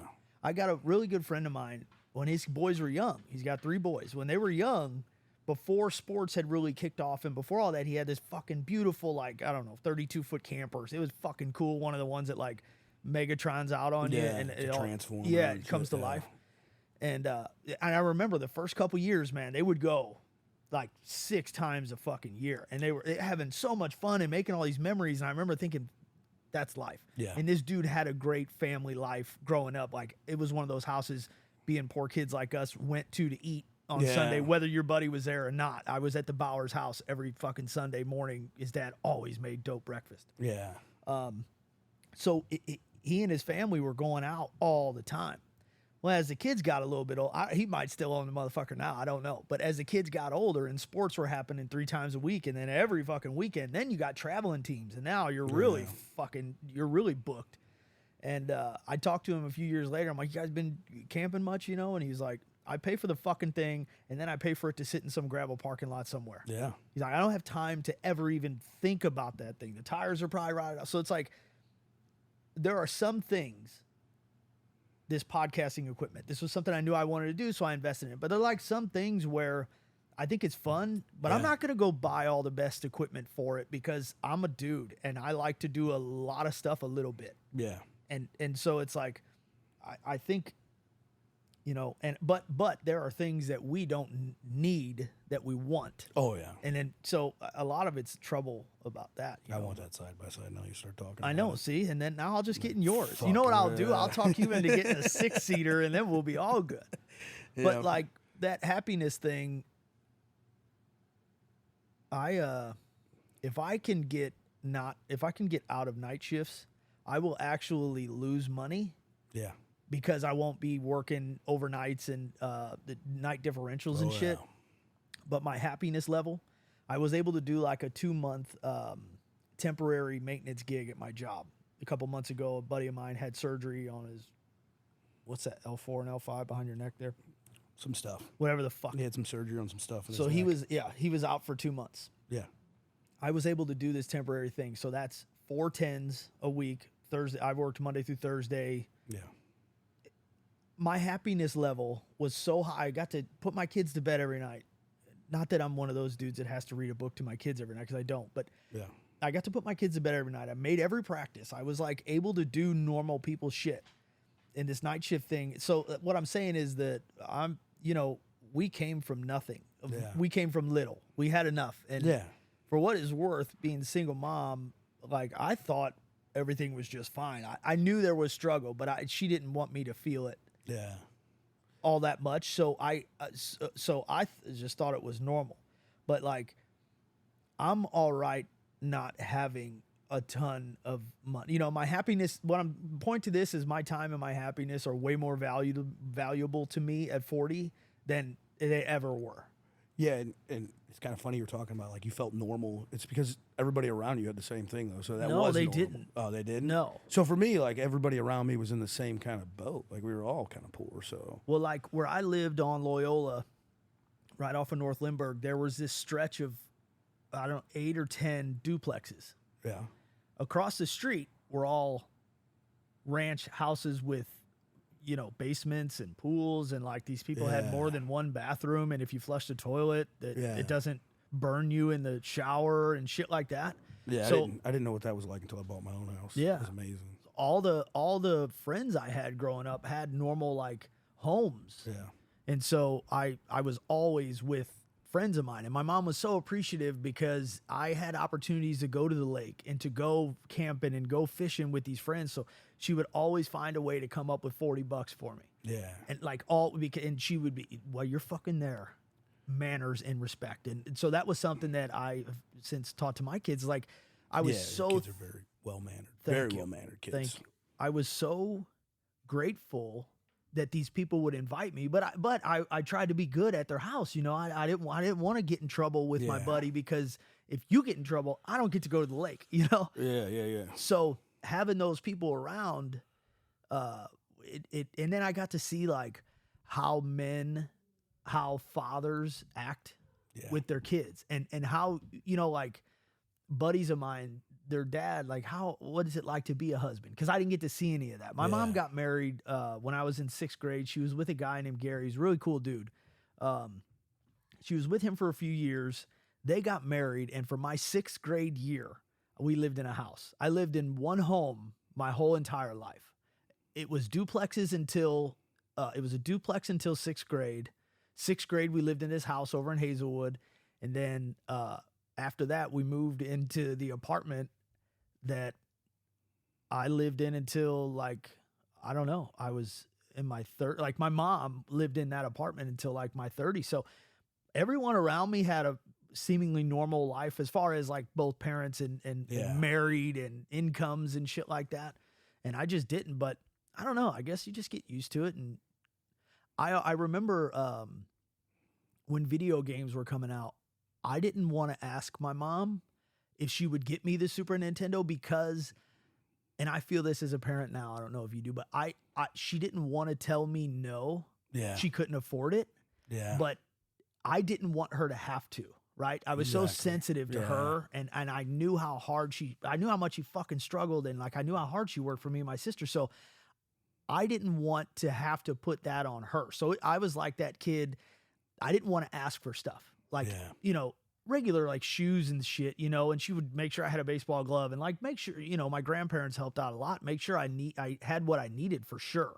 But I didn't want to put that burden of like guilt on her because my dad wasn't paying child support and that bullshit, you know. So it was like I didn't want to put that on her, but I fucking we were happy. Yeah, that's good. So it's like I don't know, this whole thing about money. I don't know, time. That's the one thing we wish we had more out of at the end. Yeah, can't buy no more of that shit. Can't buy it. Maybe someday, huh? Yeah, maybe someday, like that movie with Justin Timberlake. Yeah. That hot, what's her name? That Russian chick from the '70s show, Mila Kunis. Yeah. I used to date her a long time ago. Yeah, you did. I did for a while. I loved her. I gotta correct you. She's Ukrainian. Oh, is she? My bad. My bad. She'd be really mad. She would be pissed now. Yeah. Probably whoop your ass. Yeah. Too. Them Ukrainian people. But they were able to buy time. We don't have that one. Yeah. No. It.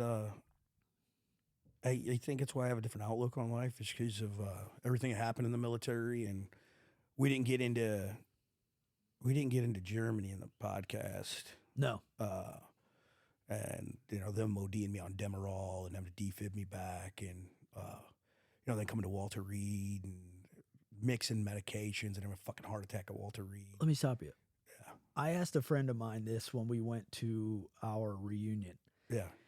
He had OD'd not in a hospital and not under medical care. Yeah. And again, this is going to be a great example of something we were just talking about earlier. I felt comfortable enough knowing this motherfucker, so I asked him, when you OD, I think it was like 13 or 19 times. It's a lot. Oh, Jesus. I was like, I'm trying to make it sound better now that I'm on this, but fuck that. Yeah. I was like, what's it like to die? Yeah. And he was like, man, it just kind of, everything just shuts off. You just it just black. Do you remember? Or were you were probably fucked up out of it anyway. I mean, I was definitely fucked up, but I do remember, I just thought I was sleeping. Like I remember, so.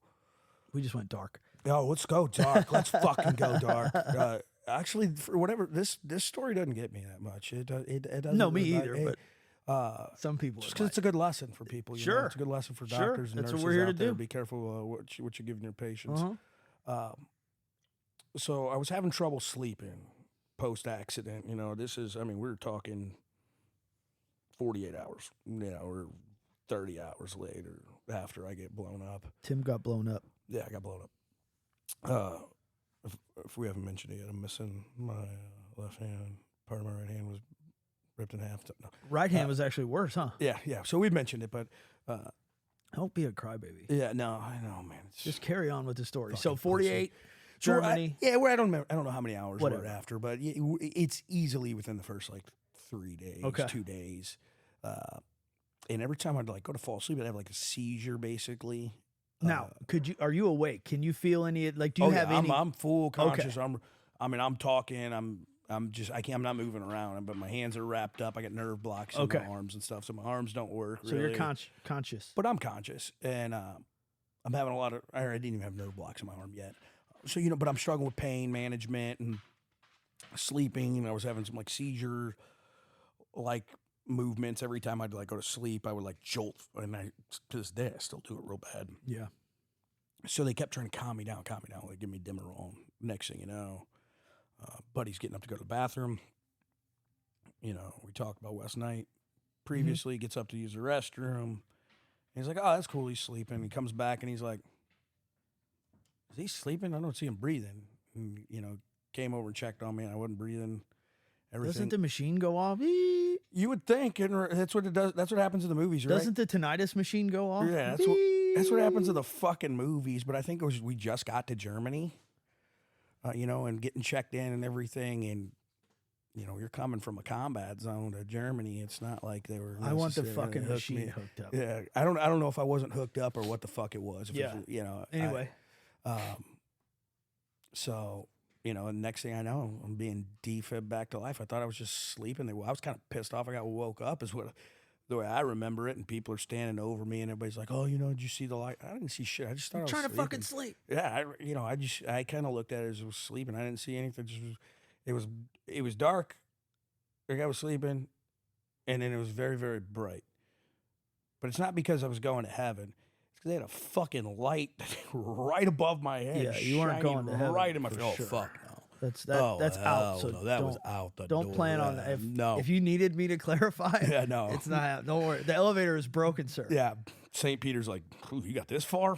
So, Shocked you got but this there far. wasn't a feeling like you don't remember I don't- anything weird. I don't remember anything weird, man. What about the Just, defib? Isn't that defib? Yeah. Yeah.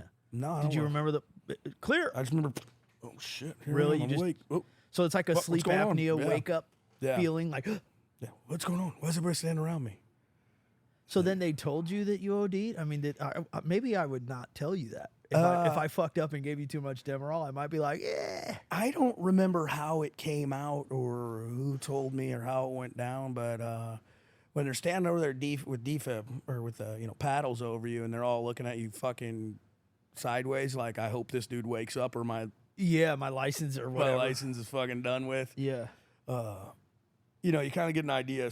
There was a sense of panic in the room and everything, but then there was like a sense of relief when I got up. So I was Sure. like, there was a panic and then sudden relief after everybody realized I was going to be okay. I think after I said the first couple words or whatever, people like, oh, thank fucking God. I still got a job. So I'm like, what the fuck is going on in here? And the nurse was like, they gave you too much Demerol. Yeah. My buddy, that's what he said, the same Yeah. thing. Like, it wasn't a feeling. It just, well, I guess you don't feel anything. Yeah. I don't know. He didn't say anything about lights. He didn't say anything about ascending any fucking where, which that motherfucker ain't going. Yeah, he ain't going either. If there's a heaven, he ain't going that motherfucker. We're He holding just- hands walking down the hall the other way. Yeah. Just you two back Yeah. in the line. So, yeah, but it was, and one of the guys looked over and was like, damn, bro. I'm like, fuck that. I'm going to ask. No, man. One time I went camping. Oh, we were on a float trip. And a guy from here had morphine pills. And I wasn't even heavy into addiction. I just wanted to get fucked up. Yeah. And they were time released. I don't know what milligram they were. They were blue and white capsules. And he remembers it. Had the code 3215 on the side of it. Yeah. It weighed about 0.606 grams. No. I fucking, float trip, you're drinking the whole 72 hours. So I started eating them and they weren't working because they were time released. And plus, I guess, I don't know how the liver actually works, but I'm sure it was sifting through all the alcohol and then trying to process these things. And it might have just been slower, or I might have been getting fucked up and just didn't realize it because I was so drunk. But I ended up eating too many of these things. And my buddy, he was in the Army too. And he came in to check on me and noticed that like my breathing was very slow. And he had done enough medical shit to where like, I can give you an IV and stop you from bleeding for a little while, but then like that's the end of the rope. And so thankfully he like I think sat with me. He was trying to talk to some chick and they like came in the same tent.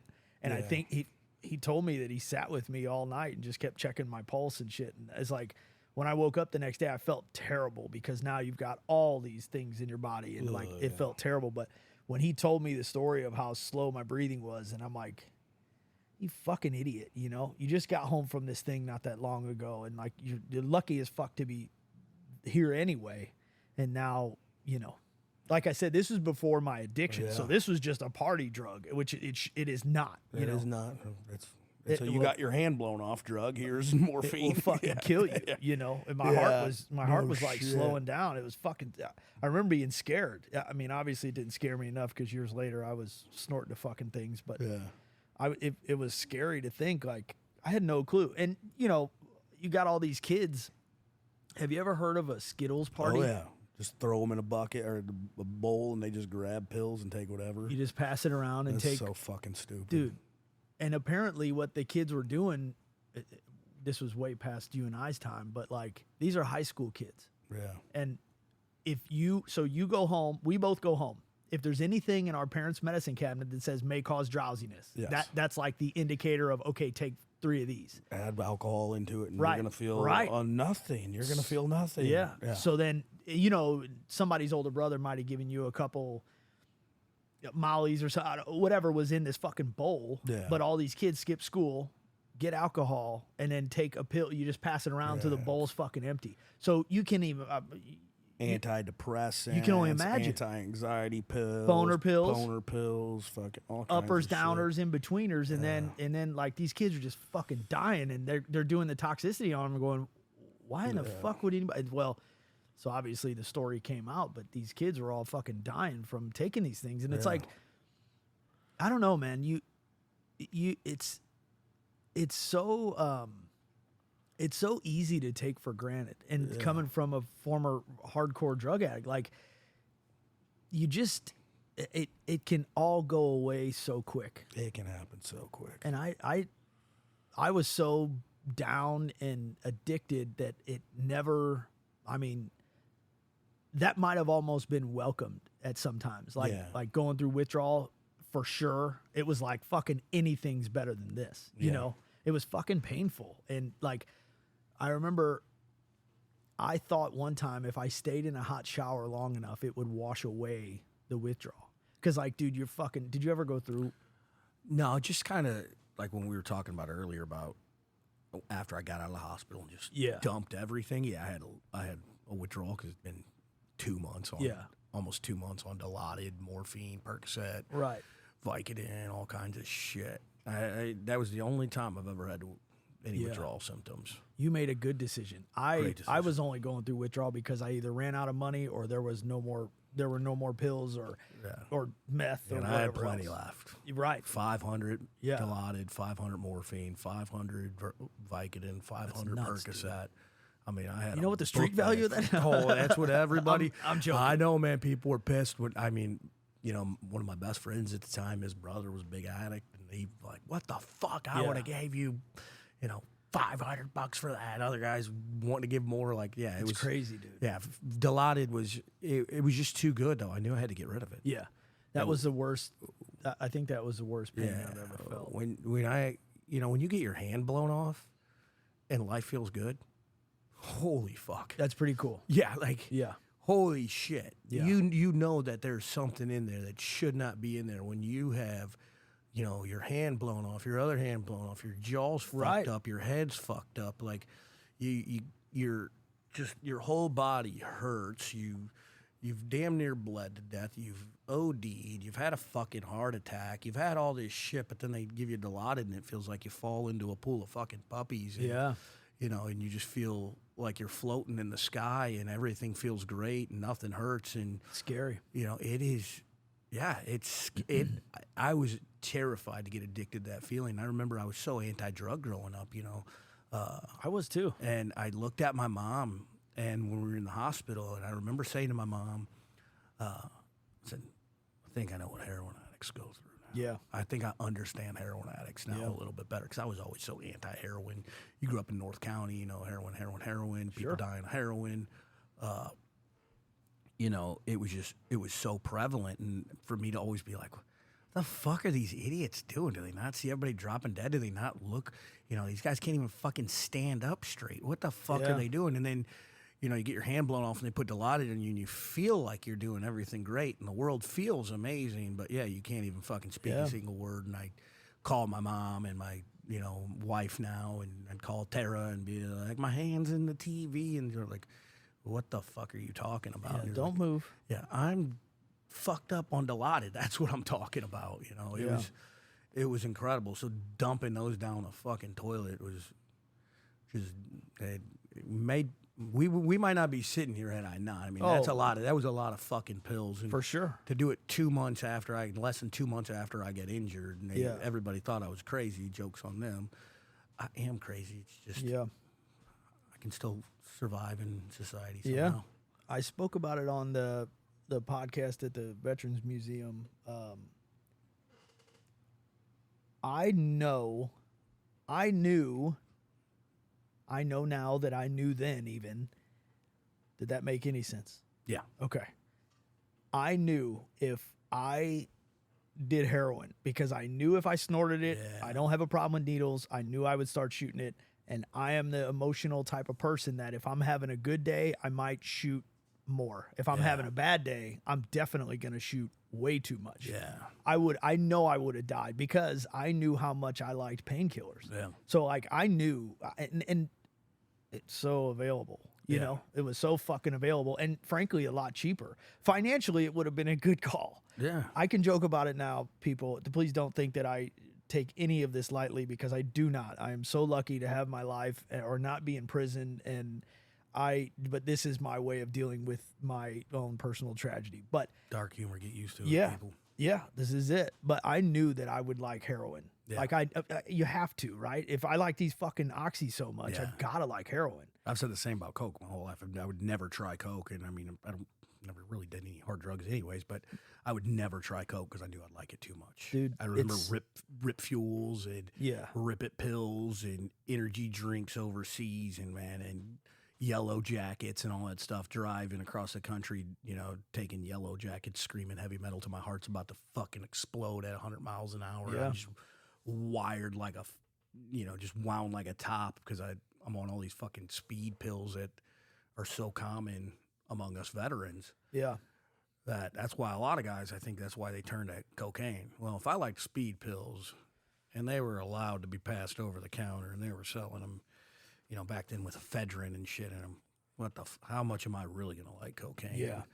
And then how bad that would ruin people's lives. You know, you heard in the 90s, you know, growing up in the 90s, we had the Chris Farleys and all the stories. It was always your favorite, like, comedian or favorite, you know, in the 90s, it felt like your favorite, like, personalities were all dying of cocaine. Or family member, yeah.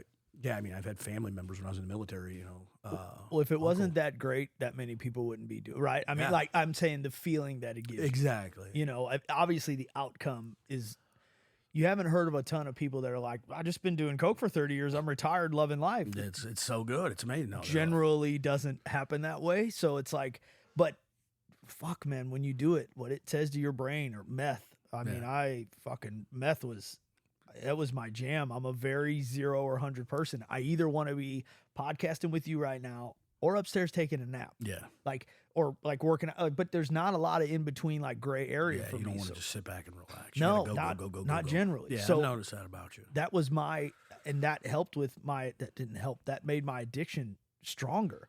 Because, like, so it made the addiction so easy, basically. Oh, fuck yeah. It was just normal. Yeah. You know, but like, this is exactly what I need. This is exactly what I want. This is who I want to be. Yeah. But they call it chasing the dragon. And when you hit meth the first time, whether you snort it or smoke it, however you take it, but that feeling is fucking, I mean, and it's the chemical reaction and the dopamine and serotonin. Like, it's all that stuff going on in your brain. But, like, they say that you feel like Superman. You fucking feel invincible. Yeah. And, you know, that was just, whoa. And it fucking got me good, man. And now I look back at it after all these years of not doing it, and I'm like, ugh, it feels dirty to me like it did before. Growing up, I knew a lot of these people that you could tell they were speeding. They always had on those fucking, it's not a welding cap, but it's like a do-rag for, like, white people, you know, where they tie it. It's like white trash looking, like those fucking Harley ones. Yeah. You know what I'm talking about? Yeah, the bandana. Yeah, but it's like... Yeah, it's like a bandana plus, like, a head cover. With a tie on it. Yeah. And so, like, it seemed to me like that was always a big one. And then you see people's mouths and their eyes. Their pupils are fucking massive. Yeah. And so, like, I was always grossed out by it. And then when I took that fucking hit, man, they say chasing the dragon, you'll never get that one again, though. But that is what you're chasing, hence the term chasing the dragon. So it's like that you can't duplicate that. None of these fucking energy drinks or pills or anything else duplicates a hit of fucking meth, dude. It's 8 hours from now, bro. And I mean, it's fucking hardcore and it's fast and it's strong. And it's like, it's so bad for you. Yeah. It's so fucked up. And I loved it. Well, I'm sure I did love it, but I knew the whole time it wasn't me. I am not meant to be a drug. I am not meant to be hiding out in my fucking bathroom, smoking dope. Like, it was just... Bathroom was clean as fuck, though, huh? It was wild. Yeah, it was clean as fuck because you were on that meth. Cleaning it all night. The day I came to Alicia,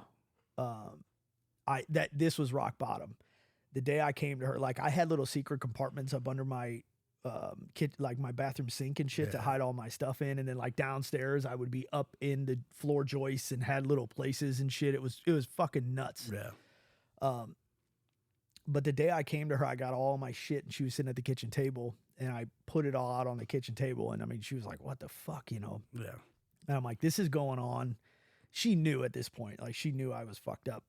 Yeah, for sure. PTSD, you can use it for a while to not sleep, but like 6 days, Yeah. the human body has got to sleep at a certain point, you know? Yeah. My wife's used to me not sleeping, but then she knows, like, all right, one of these days I'm not going to be able to get him out of bed here in the next 3 or 4 days. Well, He's if going you're to have trimming, one. if you're trimming the grass with like fingernail clippers, Yeah. different type of being awake. Yeah, different kind of being awake there. Right? So by this time, Alicia had gotten a team kind of formed up, and they were all like, you need to leave and go to rehab. Before I got on that plane, I still had a couple pills left to snort. And I remember, like, this is my... What kind of pills? Let's paint the picture. They were Perks, like Perks, 10 325s or something. Okay. I didn't like Vicodin because they made me constipated, but Percocet didn't. Yeah. So I couldn't shit if I was snorting a bunch of Vicodin. But don't get me wrong, I'll snort all up. I would. Percocet makes my eyes water. Oh, not me. It makes me feel great. Like, no, I feel good and I talk a lot. I'll ramble a lot. Like, if we were on Percocet here, Don't you'd say know. stuff like that because I'll never be on Percocet again. Yeah. They make my eyes water and I fucking start rambling. Like, you'd know. Yeah. You'd immediately know. You'd be like, his eyes are glass. They watered, they turned glassy, and the motherfucker didn't shut up for 3 hours It's crazy. about the universe. So I go in my bathroom and I broke up the last, I think there was like 7 or 8 of them. Yeah.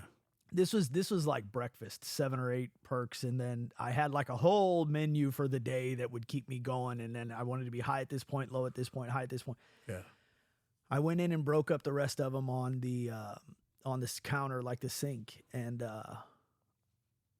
I knew I was at rock bottom. Like it was like this, and I did end up relapsing months later. We'll get there someday, but I had all these broken up and I was crying and I looked in the mirror and is like, of all the good you have done and the family you came from and all the good people that love you and have your back and fucking support you, this is where you are.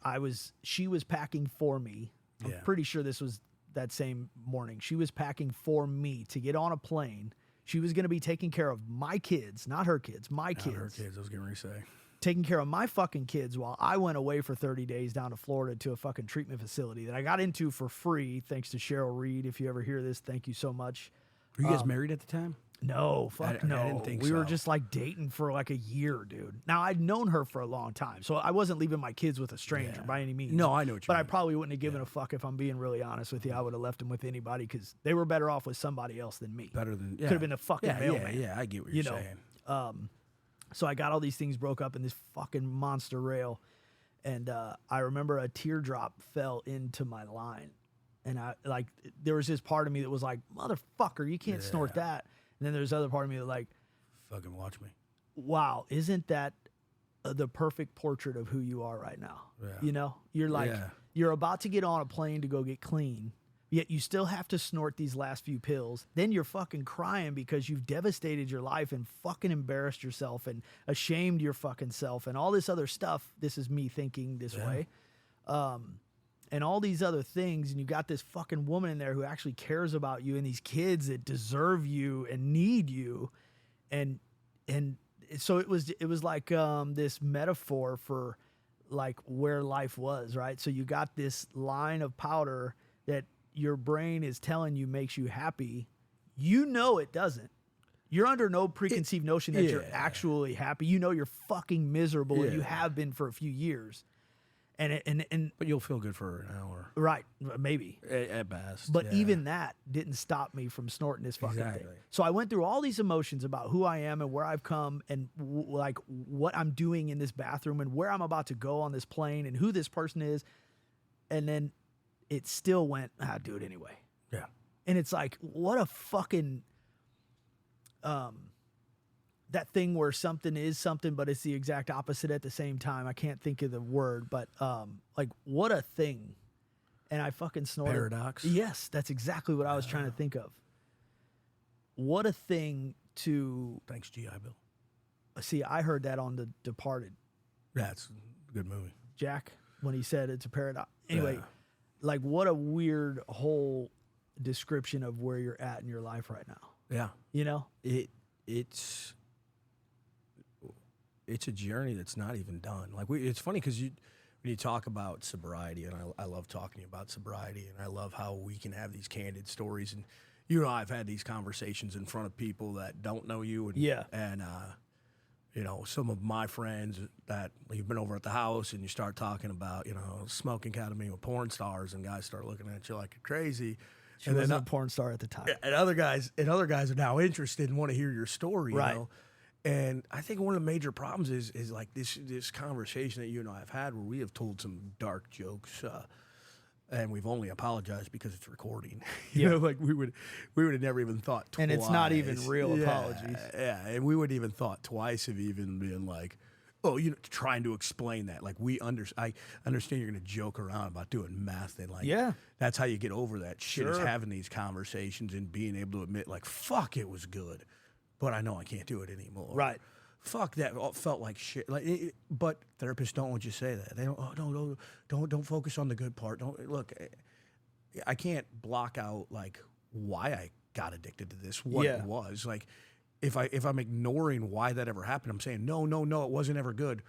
Well, what happens when relapse comes back, and it feels good for a moment? I still have to recognize, be like, no, I knew it felt good, but the bad way outweighs it. And You're right. I think it's a problem when you're talking about, like, we're heroin earlier or whatever, and we're like, we talked about, or you mentioned like the hangover feeling of coming off the drugs. Yeah. It's so crazy. Even booze, like, you know, you have a few fun hours of booze followed by 48 to 72 hours of feeling like absolute dog shit. I've never done meth. I can imagine like meth. Yeah, you stay up for 8 days. Well, if you stay up for 8 days straight, I imagine like 60 days of feeling like shit. Dude.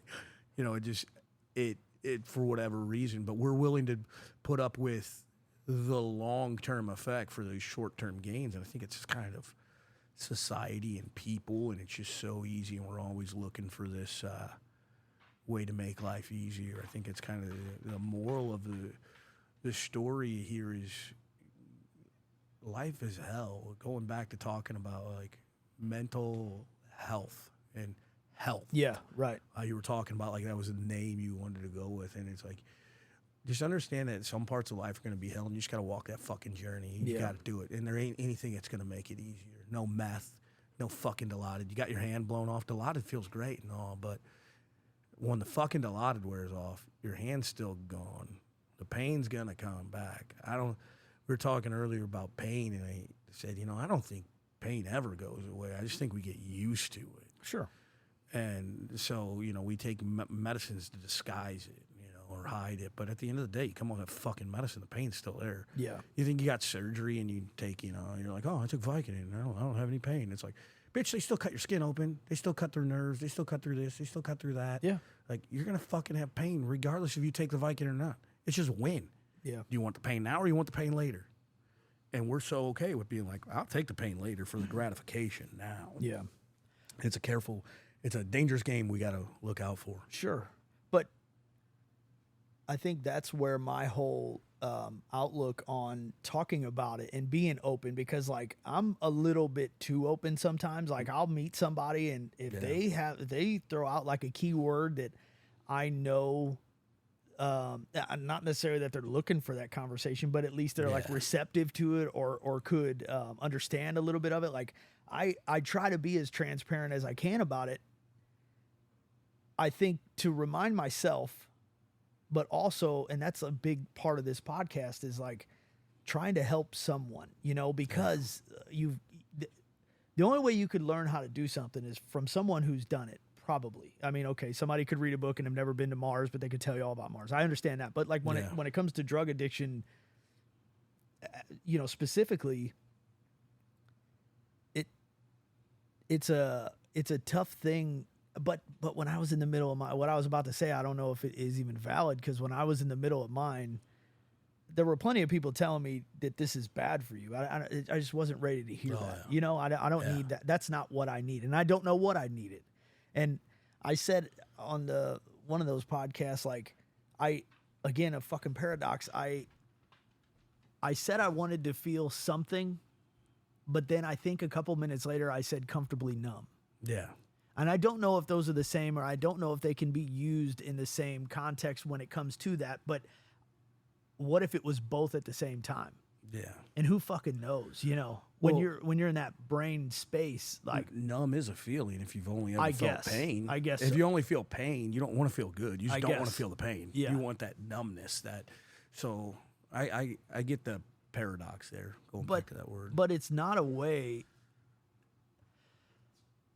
So feeling now, there are a lot of times when I don't want to, but what I do know is that I would rather feel that than go. I just told Alicia not that long ago, if something terrible happens, when I say terrible, I don't even feel comfortable saying out Yeah, loud, it's not, but like yeah. my family, yeah, you know, would be the only fucking thing that would drive me. And I doubt I would let it. I really do, because now I know what I know about who I am. But if I were to ever slip again, it's going to be the last. Like, I know that about myself. Like, I'm not going through this a fucking again. Yeah. I won't be telling this story ever again.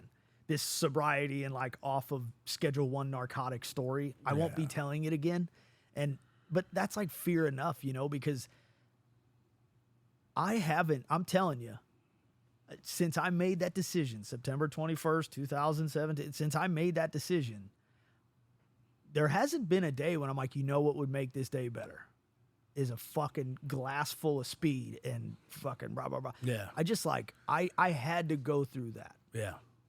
And you shouldn't have to go through that. But my personality, mental health, I don't know what the fucking deal was, but I needed to be at rock bottom. I needed to feel that fucking, whoa, dude, life is pretty good here. You know, I guess. I can't explain it any other way, because knowing what I know now, it's like, fuck, nobody should go through that. Yeah. Yeah, it's, you know, one of the things, like, we are the bad parts of us just as much as we are the good parts of us. They are what made us. Of course. And then what is bad and what is good, and can you turn bad into good, and your good can be bad, your bad can be good, you know.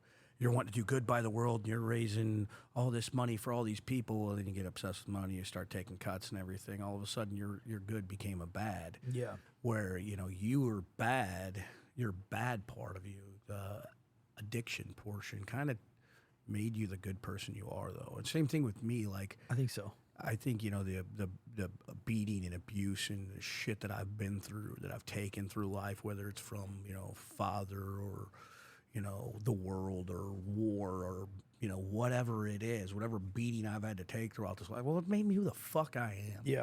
And you know what? I wouldn't want to change it. So, like, part of me likes what my dad did and how much of a prick he could be at times. You know, he had his good moments too. I'm not going to sit here and dog on my dad. There were plenty of parts of my life that I loved, and we had some good times. But man, he could be a fucking prick. Yeah. But then I got into the Army, and it was kind of easy in the Army. Right. Because all the old guys that were pricks and yelling at me were just like, fuck, my dad yells at me. Who gives a shit? Yeah. Like, and then, you know, I get my hand blown off, and I'm just like, who cares? Whatever. Like, we got to keep going. Like, life's been bad before. It can get bad. So it kind of gave me this edge and made me who I am. And now people that know me, you know, that's I'm not really like a tough guy. Like, you know, I wouldn't describe myself as like, I'm not going out beating everybody up, proving I'm tough. What makes me tough is the beating I can take. And, Right. And I'm thankful for that, you know. Right. From my dad, from the military, from, you know, where I grew up. It was just having to fight, grow up that way. I'm not going out fighting anybody. I don't have to do that anymore. Right. I don't have to prove my toughness anymore, but it made me who I am. Sure. So I would never want to take away all these bad parts of my life. Yeah. I got to say, I can't have it. Right. I can't be who I am without it. No. And my story, dude, me and you sitting here talking, this is not cool if I don't get my hand blown off and you weren't a fucking drug addict and we weren't, Sure. you know, in the military and all this. Like, our story doesn't mean anything. And it may not mean anything to anybody, but to somebody, to me and you. Absolutely. Honestly, what it comes down to, this is just me and you bullshitting. We're just having a good time sharing stories that you and I'd be doing any fucking ways. Right. Right. I have to say that I wouldn't change my whole thing either. Of course, I wish I wouldn't have put all these people through that. Yes. That's something I'll never change. Yeah. But you're right. Like, the one thing I know just at work, let's say, you know, when it comes to welding certain type of mechanical things, like, I'm not the best guy on paper for the job, but what the people that I respect at work know about me is that, you know, I won't quit. I won't like go, well, that's enough for me for today. If we're still at it, I'm fucking right there with you. Yeah. And if I need to learn something, my welder buddies that have taught me how to weld at work, I'm like, can you do it once? So I'll stand over them with my hood. But when I was learning, and still I am, of course, but Yeah. I watch them how they run a bead, and then I might need you to do that one more time for me. But after that, so it's like that that grit and stuff, Yeah. that it does go a long way. And of course that all came from our mistakes or childhood, or it came from life, period. Doesn't even matter where it came from. If you got it, you got it. That's what I'm Whether right. it's me or you, Right. or anybody else, it don't matter where it came from. Yeah, If you got it, you got it. You don't, you don't. for sure. But it's helpful. Yeah. It can be, if you can harness it and like find a way.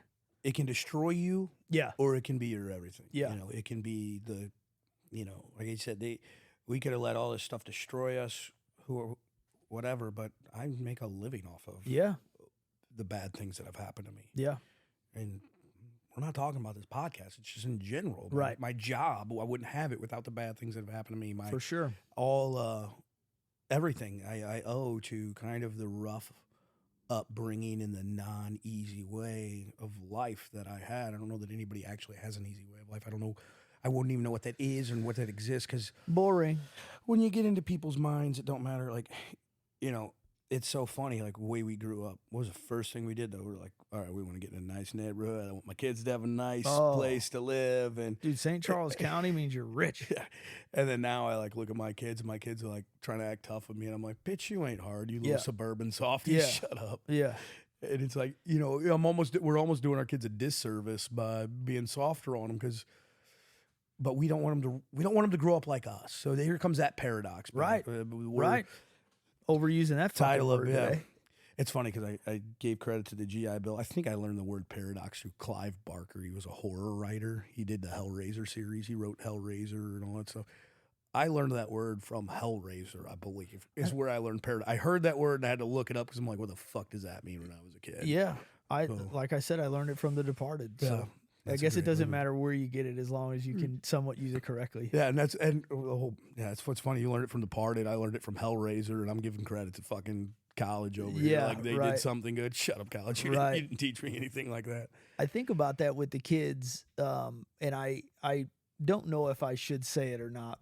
Well, I don't know if I should say a bunch of shit to my kids that I say, but that whole like struggle thing, and right. So if every parent's goal is to give their children a better life than they had, which I think is the goal, or at least we've imposed that goal on ourselves as Americans or parents or whatever that came from. Yeah. We're supposed to give our kids a better life than we had. But by doing so, do you actually rob them of some of the drive?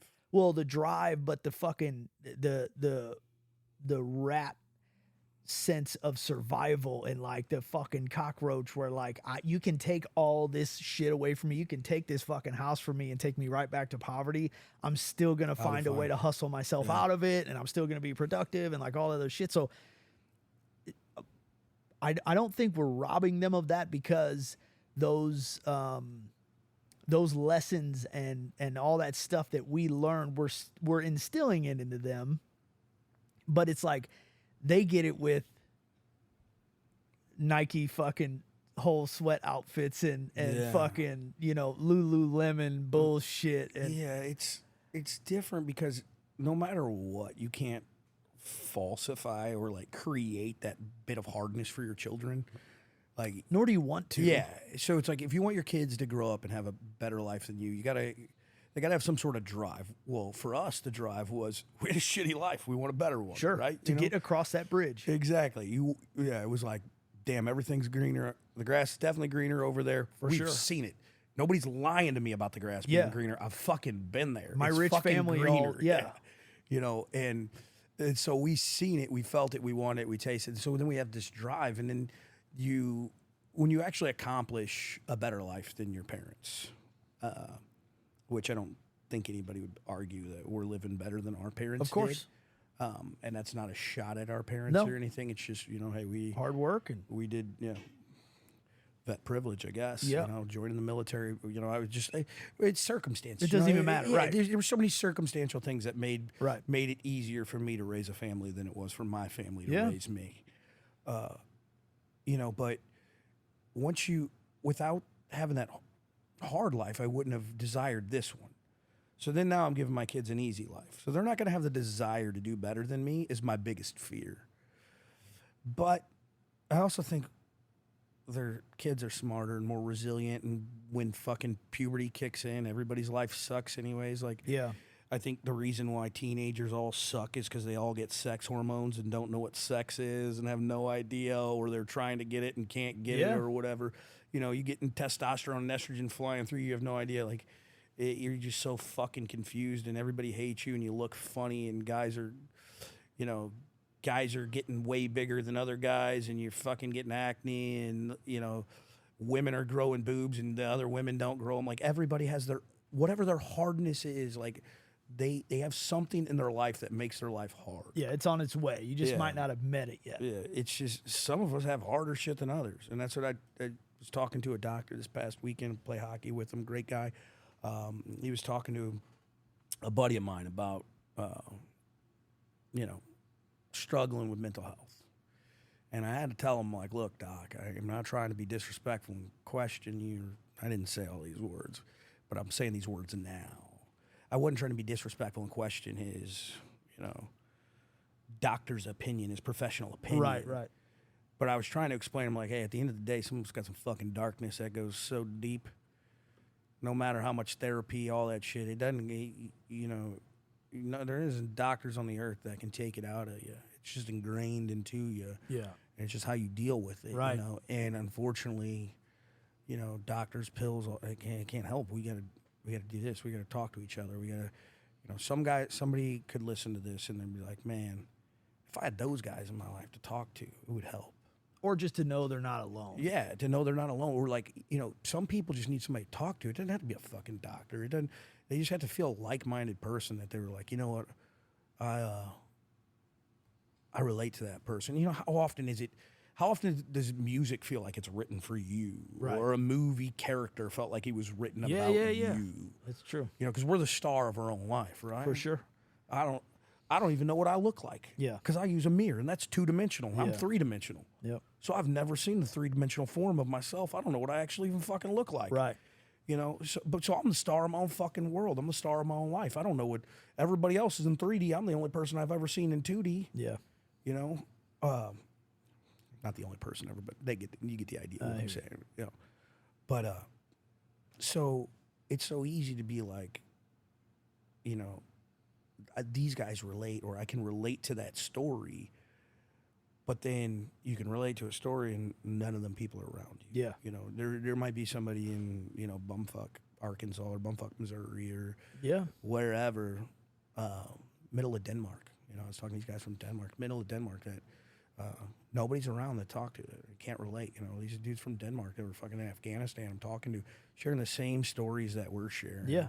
You just don't Just ever a think different about- lens. Yeah, and these guys talking about, like, just needing somebody to talk to, and, like, how playing hockey with these other guys from Denmark that were in the military, how that's been so great for their mental health, because now they're around like-minded people, and that's what it is. It's about getting that like-minded circle around you. And if you got a like-minded circle around you that likes to do drugs and have fight, or likes to do drugs and fight and cause chaos, that's what you're gonna do. Yeah. If you got like-minded people around you that want to get better and want to improve their life and make the world a better place and raise their family the right way, you got to get those people in there too. Chances are you'll, yeah. Yeah. And with this podcast, when I do these, or when I've done the 5 or 7 that I've done total in my life, Yeah. after listening to 10, 15 years of it, Yeah.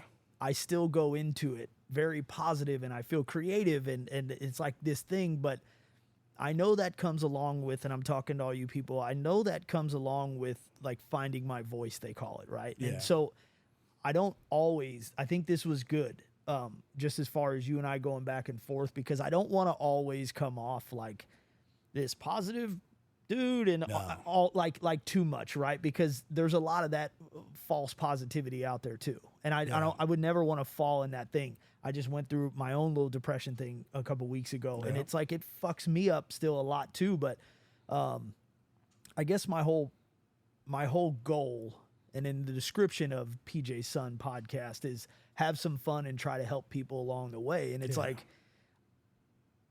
I think that just being able to sit around and talk about this for 2 hours and 9 minutes, this is for sure our longest one so far. Yeah. But being able to sit around and talk about this and it goes by and it feels like 15 minutes is, Can we just sit down? I know. That's what I'm saying.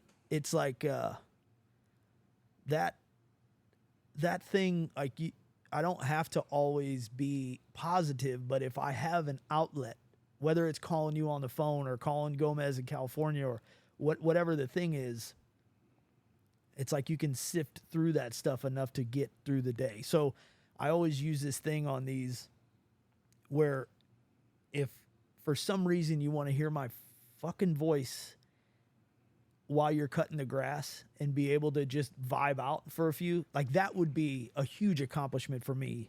Yeah. You know what I mean? Like, and so I don't always want to come off on this. I don't even know where I'm going with this, but I don't always want to come off as this fucking positive dude who doesn't have bad days. I mean, clearly if you just listen to this last 2 hours, we both go through a lot of stuff and it doesn't go away. It just gets more manageable and easier, you know, but never went away. I just want, because that's what I like when I listen to a podcast. Yeah. When I listen to some shit, I just want to vibe out and not think about it for that half-hour drive home. When I walk in that house, it's time for homework and dinner and sports and all that, and I'm all right with that.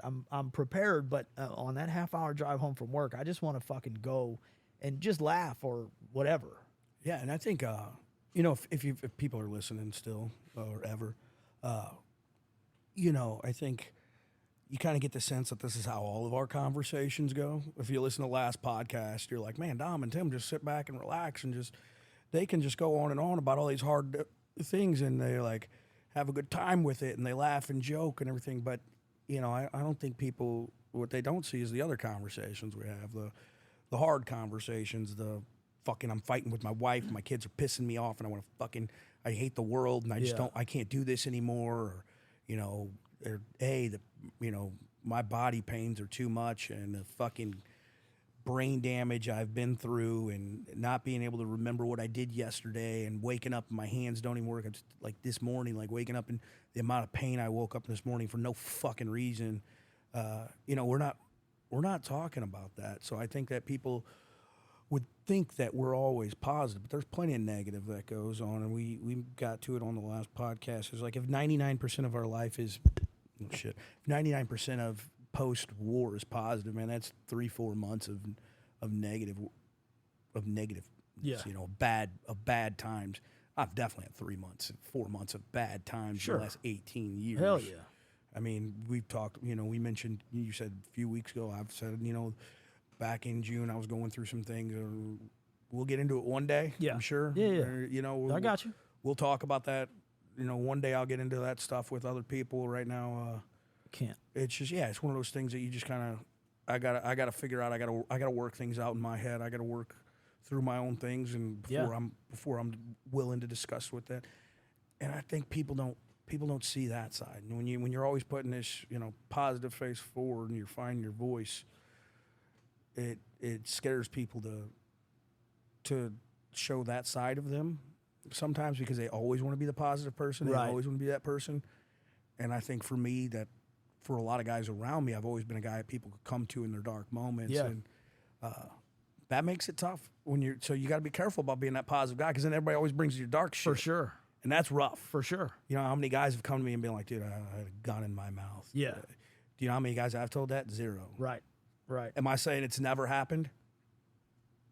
I'm not saying it never happened. Yeah. But I ain't never told anybody. Right. You know, and it's because I've always been the person that people would come to. That I can't be the guy to be like, yeah, you know, I've been here, I've been like that. I don't want to be that guy. And I definitely don't want to do it when you're doing it. Yeah. You know? Yeah.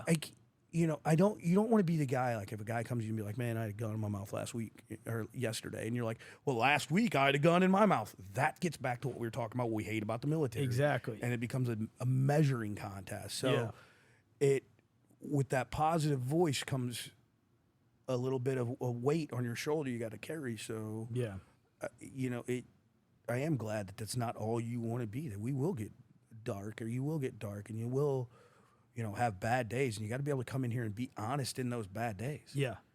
And to kind of go off of something, we got to go get kids off school bus, people. You were just saying a minute ago,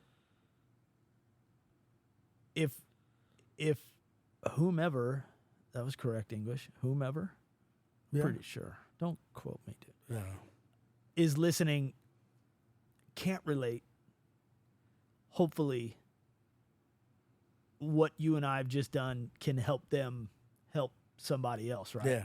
And if they can relate, well, then we might have just given them 2 hours and 15 minutes of just being able to go, fuck, all right, I'm not the only fucking weirdo that I know, and it is okay, and if these dudes can do it, so can I, and all that type of shit, So while it doesn't have to be some upbeat, positive, this is what I do every day, and 500 push-ups, and that'll make you better. I don't do none of that. While it doesn't have to be that, it can transform into that if like that, if you're looking for that today, you know? So either way, I think it's helpful. Yeah, I mean, being able to relate to people is important, and I think that, these stories we're sharing are important. I mean, we wouldn't be sitting here if it wasn't for conversations and like, oh, I can relate to that. Yeah. And then we became, brothers after that. And it's so important. So if there's one person out there that's listening to this and it's helping them, and they're saying, man, I can relate to this. I'm going through the same thing. I've been through that same thing, or I'm in a different part of the trench. I'm still in the trench. You fuckers got out of the trench. And we get it. Keep fighting that fight. Yep. That's the moral of the story here is like, if there is a moral of the story, there's probably a million morals of the story. But for me, the moral is like, there's been plenty of darkness in here. But anybody that knows us knows we're two pretty happy guys. Pretty happy dudes. We're two pretty happy guys. We got two pretty good lives. Yep. Better than we deserve, probably. Definitely better than I deserve. I have a life that I do not deserve whatsoever. A wife I don't deserve. Kids I don't deserve. Yep. I don't know, but maybe that's why it feels so good, because I never feel like I deserve anything. Hold on to it. So, if you're out there and that's you, keep grinding. Heads up. Keep your head up. Don't give up. Keep the good fight up. If it's addiction, if it's PTSD, if it's whatever it is. Got family issues, hand blown cancer, body parts blown off, whatever it is, you just keep fucking fighting, because you know what? We talked about death and guys actually fucking dying. We don't know what's on the other side. Yep. So you might as well enjoy this fucking one while you got it, because you don't know what's on the other side. Regardless of what you believe, you don't know shit. No, sir. All right, man. Well, hey, this has been a good one. Yeah, I had a blast, I man. had Thanks some for fun. having me. Yeah, absolutely. Yeah. You got anything you want to go off on? No, I think that last one was good enough. It was pretty good, bro. Just stop right there. I think a good artist knows when a painting is done. Yeah. All right, guys. Thanks for hanging in there with us, and check us out again. We'll talk to you soon. See ya.